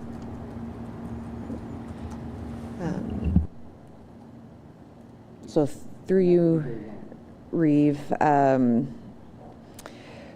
so as part of the business case, under the legislation, it should focus on whether it's economically viable and financially reasonable for the town to consider. When we're doing that, I could add in it comparison to just an outright sale versus comparison of just keeping everything in-house. So it would be a slightly more involved business case. So it might take maybe a little more time than my original estimates, but could be built into that business case requirement of comparing switching to a government business enterprise versus flat out selling the properties and having them be full-on commercial and no longer town in any way, versus keeping them all as we currently are operating. So I could build that in to that business case. It just might take maybe a couple extra weeks just to pull together necessary research information. Councillor McDonald? Thank you. And just confirming, we're conducting that in-house, the assessment of it all, right? That is my plan and goal at this time, yes. Recorder? Through you, Reeve. So to be clear, if that happened and it was transferred into that corp, and we did sell a property through while it was in there, how's that work? Like, is that still town property, still our money? Is there something, a legal issue there to take it from that back to the town to be utilized, say, as in an investment, as we talked about earlier? So through you, Reeve, if the property is decided by council to be transferred into a government business enterprise, that land ownership has to be registered on title into the new corporation. So it no longer is technically the town, other than we would be a sole shareholder or a majority shareholder. So we could have the choice of selling shares to others who might be interested in investing with us, but we would have to maintain majority ownership, so at least 51% of the shares. So once that it's transferred, if the government business enterprise is decided as the way to go, as shareholders, we would have control of determining whether the land would be sold, but it's not really the town that would be signing those agreements in the sense of the actual legal documents registered on title. It would be whoever we hire or the board chair for whoever we appoint on the board. But council would obviously have the say as the shareholders. So again, it works very much kind of like hydro. So Renfrew Hydro can't sell any of its land without council approving that. but it's technically Renfrew Hydro that would sell or would actually sign any necessary documents in that case, and the revenue would go into that corporation and then would eventually filter through processes of dividends, et cetera, to us as a shareholder. Thank you, through Reeve. So follow up. So my concern would be getting the money from, because I understand what you're doing, to get the money from that corp back to the town to utilize in whatever way we want legally. So I'm wondering if we went down this road, if there was one particular building that we all agreed upon, if we just didn't make that part of that government, we just kept it aside to do that, to sell it, and that way you're eliminating that legal issue. So through you, Reeve, yes, when the business case would come forward, it would be including a facility by facility and then a case of them to both of the two that are fully tenanted together. And so council, like at this point, this is the first step in the whole process. So there would have to be an actual creation of a corporation, all that, and you'd have to decide what's actually getting transferred. And then if you decide to only transfer one property and keep the other one here to decide what strategic future the council would like to have for that property, that's completely permissible, and only one has to go over. Or you could choose to send both over. Or you can choose to not proceed with this. You still have that choice even with the business case process. It's just we want to make sure that council was aware of the work involved and whether or not you actually wanted us to keep going on possibly the partially tenanted ones, as they will be a lot more work and some legal bills involved that would not necessarily be needed otherwise. So we wanted to make sure we were going in the right direction before we proceeded through these next steps, which do take time. Thank you. Any further questions? All those in favor? Opposed? None, it's carried. Thank you. That Committee of the Whole received the update on progress from the consultant reviews of town report as information. CO Ray, mover please. Councillor Degree, second Councillor McDonald, and CEO Raybone, please. Yes, thank you, Reeve. So at the regular meeting of council from February 25th, there was a motion put on requesting that a summary and review of our progress achieved on all of the service reviews that were completed through 2023 and 2024 be brought forward. There were the three of them. We had the finance service delivery review from October 19th, 2023, which identified 46 recommendations. We have completed 25 of these. 10 of them have plans currently in place or scheduled, and still 11 of them that need to be considered for potential further action. The Public Works and Parks and Recreation Maintenance Service Delivery Review from the same date in 2023, so October, had 24 recommendations. 16 of them have been actioned, with 5 more that have scheduled plans, leaving 3 still to be addressed or reconsidered. And then there was the Mattaway Activity Center Expansion Project third-party review from August 6, 2024. It had a total of 48 recommendations, with 37 of them having been actioned so far, 8 with current set plans, leaving 3 still to be addressed or reconsidered. So overall, that was 118 specific recommendations that had to be looked at and actioned on. 78 have been actioned, 23 with current future plans, leaving 17 of them still to potentially be considered. In other words, 2/3 of the recommendations have been addressed. Another approximate 20% have their scheduled plans, and that leaves us about just less than 15% that need to be considered whether we wish to continue proceeding with or still schedule in the time in which to do them. The detailed service reviews and those recommendations were in all of the attachments, and I can answer any questions that may come up. Questions, comments from members of council?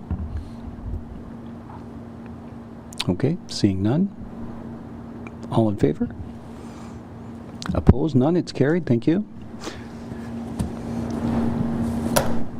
that Committee of the Whole receive the organizational overview information report as information. Mover, please.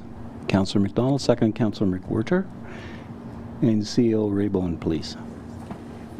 Thank you, Reeve. So this is a report that was requested at the April 8th council meeting from 2025. It was a 4-part request, one looking at the full history of the summer grant applications and hirings since 2020, a copy of the full organizational flow chart, the total full-time equivalent positions and hours since November of 2022 until now, and the ones that were specifically hired for the Mattaway expansion project. So there's a lot of information in this report trying to address the various aspects of that request. Quick summary with the summer experience program in 2020, we had utilized just less than 6,200 hours of the summer experience program, and it cost us approximately $107,000, and we received $11,000 in funding. Comparing that to 2024, we received 10,000 hours, which cost approximately $196,000, and we received only $2,300 in funding that year. In 2025, we have a projected 5,800 hours that have been put through and have been approved by council.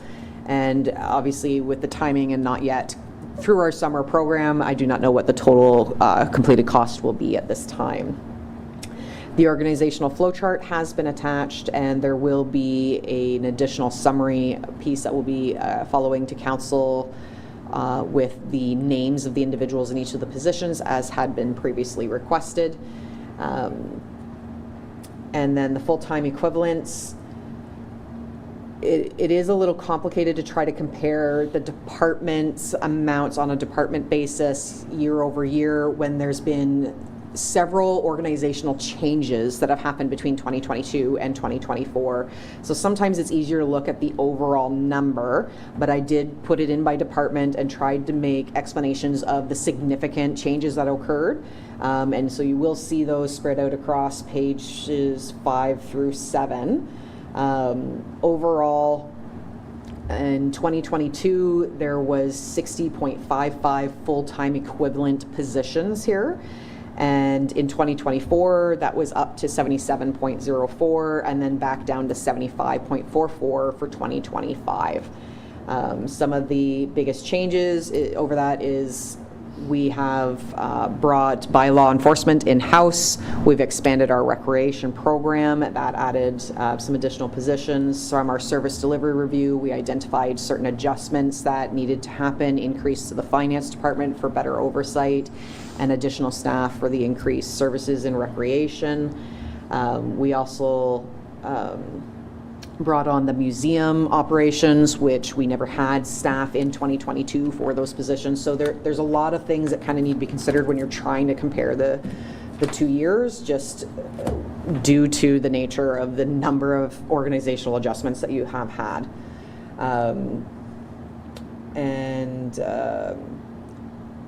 In regards to the Mattaway expansion projects, I had that right there. Oh, sorry, note 5 identifies that information. There was a total of 6.34 FTE positions that had been hired to accommodate this increased need. I will take any questions that anyone might have on this.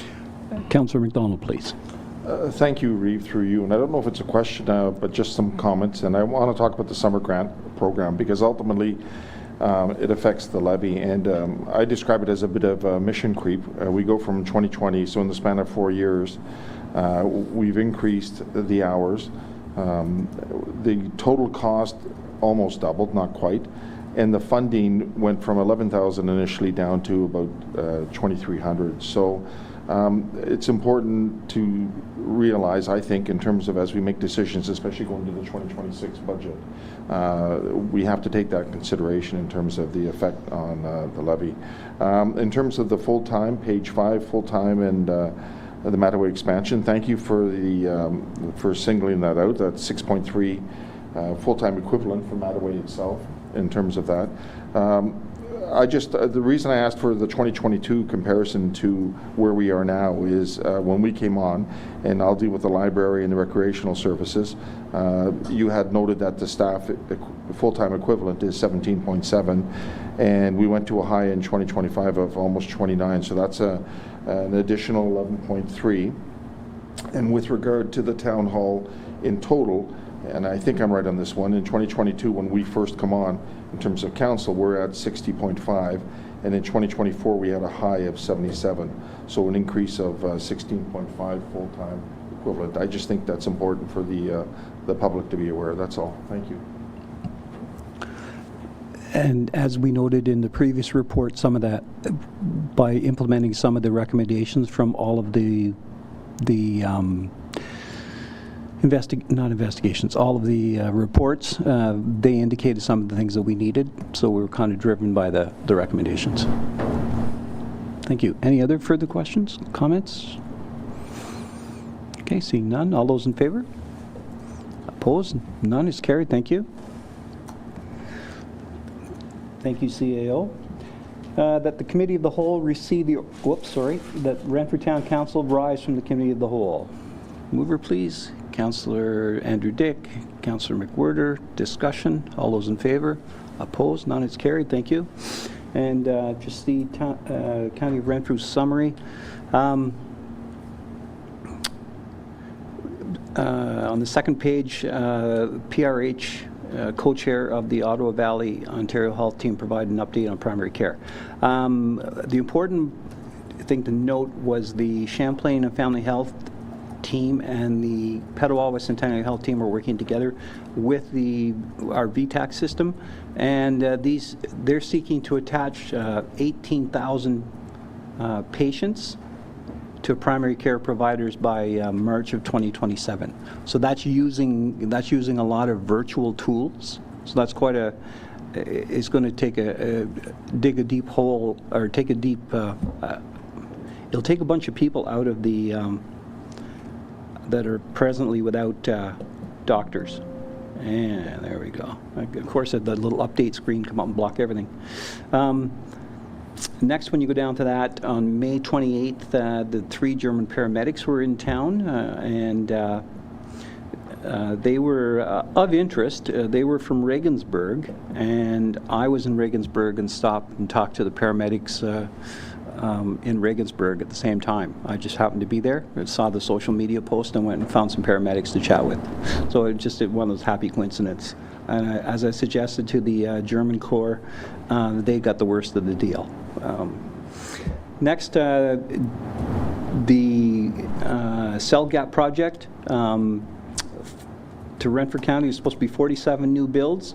27 of those are in service, and 25 upgrades were completed, with 9 co-locations in the process of being located. So if you click on that link, that'll get you a more detailed presentation. And then we had Nadia Prescott from the Ottawa West Four Rivers Ontario Health Team. So you're saying to yourself, why did you have 2 health teams there? For whatever reason, about 6 years ago, when the health teams were formulated, Arnprior and McNabb Braeside hived off and joined Pakenham and Ottawa. And so we have to have 2, which doesn't seem to make much sense, but we do. And as a result, we have to ask different questions. So the important thing is they have a goal to attach 8,500 net new patients by March of 2027, and that includes 1,000 new patients for their Arnprior District Family Health Team. So just in case you ever get questions about that, that's why it went that way. And next, I'll take you to page 3. A very significant milestone for us. We're putting a roundabout in the middle of Petawawa on County Road 51, more specifically Petawawa Boulevard, Doran Street, Mullins Avenue, and Hilda. I know Councillor McDonald's intimately familiar with that corner, which ranks right up there with Confusion Corner. And moving along, you'll see 2 tandem plow trucks with spreader units, $957,000. So I've shared that with Director Bishop. And moving, I thought there was something else on there. It's not. Okay. There's been some more streets added. If you see on the bottom page 4, more streets added for side-by-sides and ATVs to ride on in county. And that is all that I have to offer you. So next we'll move to Economic Advisory Committee meetings, and the chair is not here. Councillor Dick, you were at some of those meetings. Would you like to come? Okay. All right, so we'll just bypass that. And next we'll move to Renfrew Public Library minutes. And Councillor Legree, do you have anything to offer on that? Not tonight? Okay, thank you. And, sorry. And again, the Economic Development Advisory Committee meetings, we'll leave those for Councillor Sobolski. And then correspondence items for information. H1 is the County of Renfrew Official Plan Amendment number 14. County of Renfrew Notice of Automated Speed Enforcement Locations and Timeline. Correspondence, Renfrew County resident Bill Gutowski, opposition to Bill 9. Correspondence from Virginia Town, Ontario, Sovereignty of Canada resolution. And correspondence, Town of Bracebridge resolution to reduce road salt. Is there anything you wish to discuss? Okay, seeing none. Oh, sorry. Councillor McWhirter. Through you, Reeve. I just want to mention that Raglan Street is mentioned for the cameras. I know in social media, town council's getting beat up pretty good for putting these cameras in and bothering people's privacy and you name it. I just want to reiterate, we didn't put them in. Renfrew County did. We get nothing from it. Just saying. I know the head of Renfrew County Council very well, and he's extremely aware of what's going on. Thank you. And, okay, seeing none, so we'll move to confirmation of minutes. That Renfrew Town Council confirmed the minutes of the regular meeting of council dated June 3rd, 2025, special meeting of council dated June 3rd, 2025, and June 17, 2025, and the closed meeting minutes of June 3rd, 2025, and June 17, 2025, understanding that the closed session minutes remain confidential. Can I have a mover, please? Councillor McWhirter, second by Councillor Legree. Discussion? All those in favor? Opposed? None? It's carried. Thank you, Council.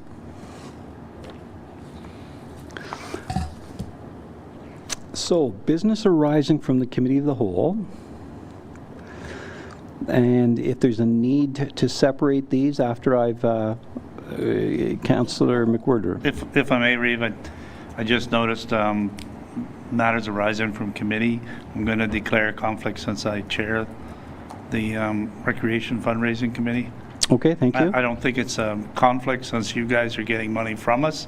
It's no money in my pocket. I'm getting money into your pocket.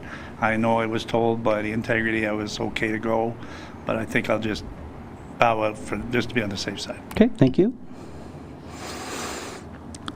So the recommended action is that Renfrew Town Council adopt final resolutions considered in the Committee of the Whole on June 3rd, 2025. Number 1 is that Renfrew Town Council approve the noted improvements to My FM Centre and Mattaway Park with the funding approved by the Recreation Fundraising Committee. And number 2, that Renfrew Town Council pass a bylaw to adopt the 2025 BIA tax rate. Number 3, that Renfrew Town Council proceed with the temporary road closures of Railway Avenue as presented. Number 4, that Renfrew Town Council approve the recommended changes to the council staff relations policy and direct staff to bring forward the appropriate bylaw for adoption. Could I have a mover for that, please? Councillor Legree, second Councillor Andrew Dick. Any comments, questions? Seeing none, all of those in favor? Opposed? Thank you. And we'll note that Councillor McWhirter did not vote or participate in the discussion. Matters arising directly from Committee of the Whole. Recommended action that Renfrew Town Council adopt the final resolutions considered in Committee of the Whole on June 24, 2025. E.5.1 that Renfrew Town Council authorizes staff to proceed with the award of the construction of the Mattaway Park Drive Water Main Replacement Project to Bonshire Excavating Inc., BEI, in the amount of $1,387,938.03, excluding HST. E.5.2, the Renfrew Town Council endorses the 2025 Asset Management Plan. Mover, please. Councillor McDonald, second Councillor Legree. Discussion? All those in favor? Opposed? None. It's carried. Thank you.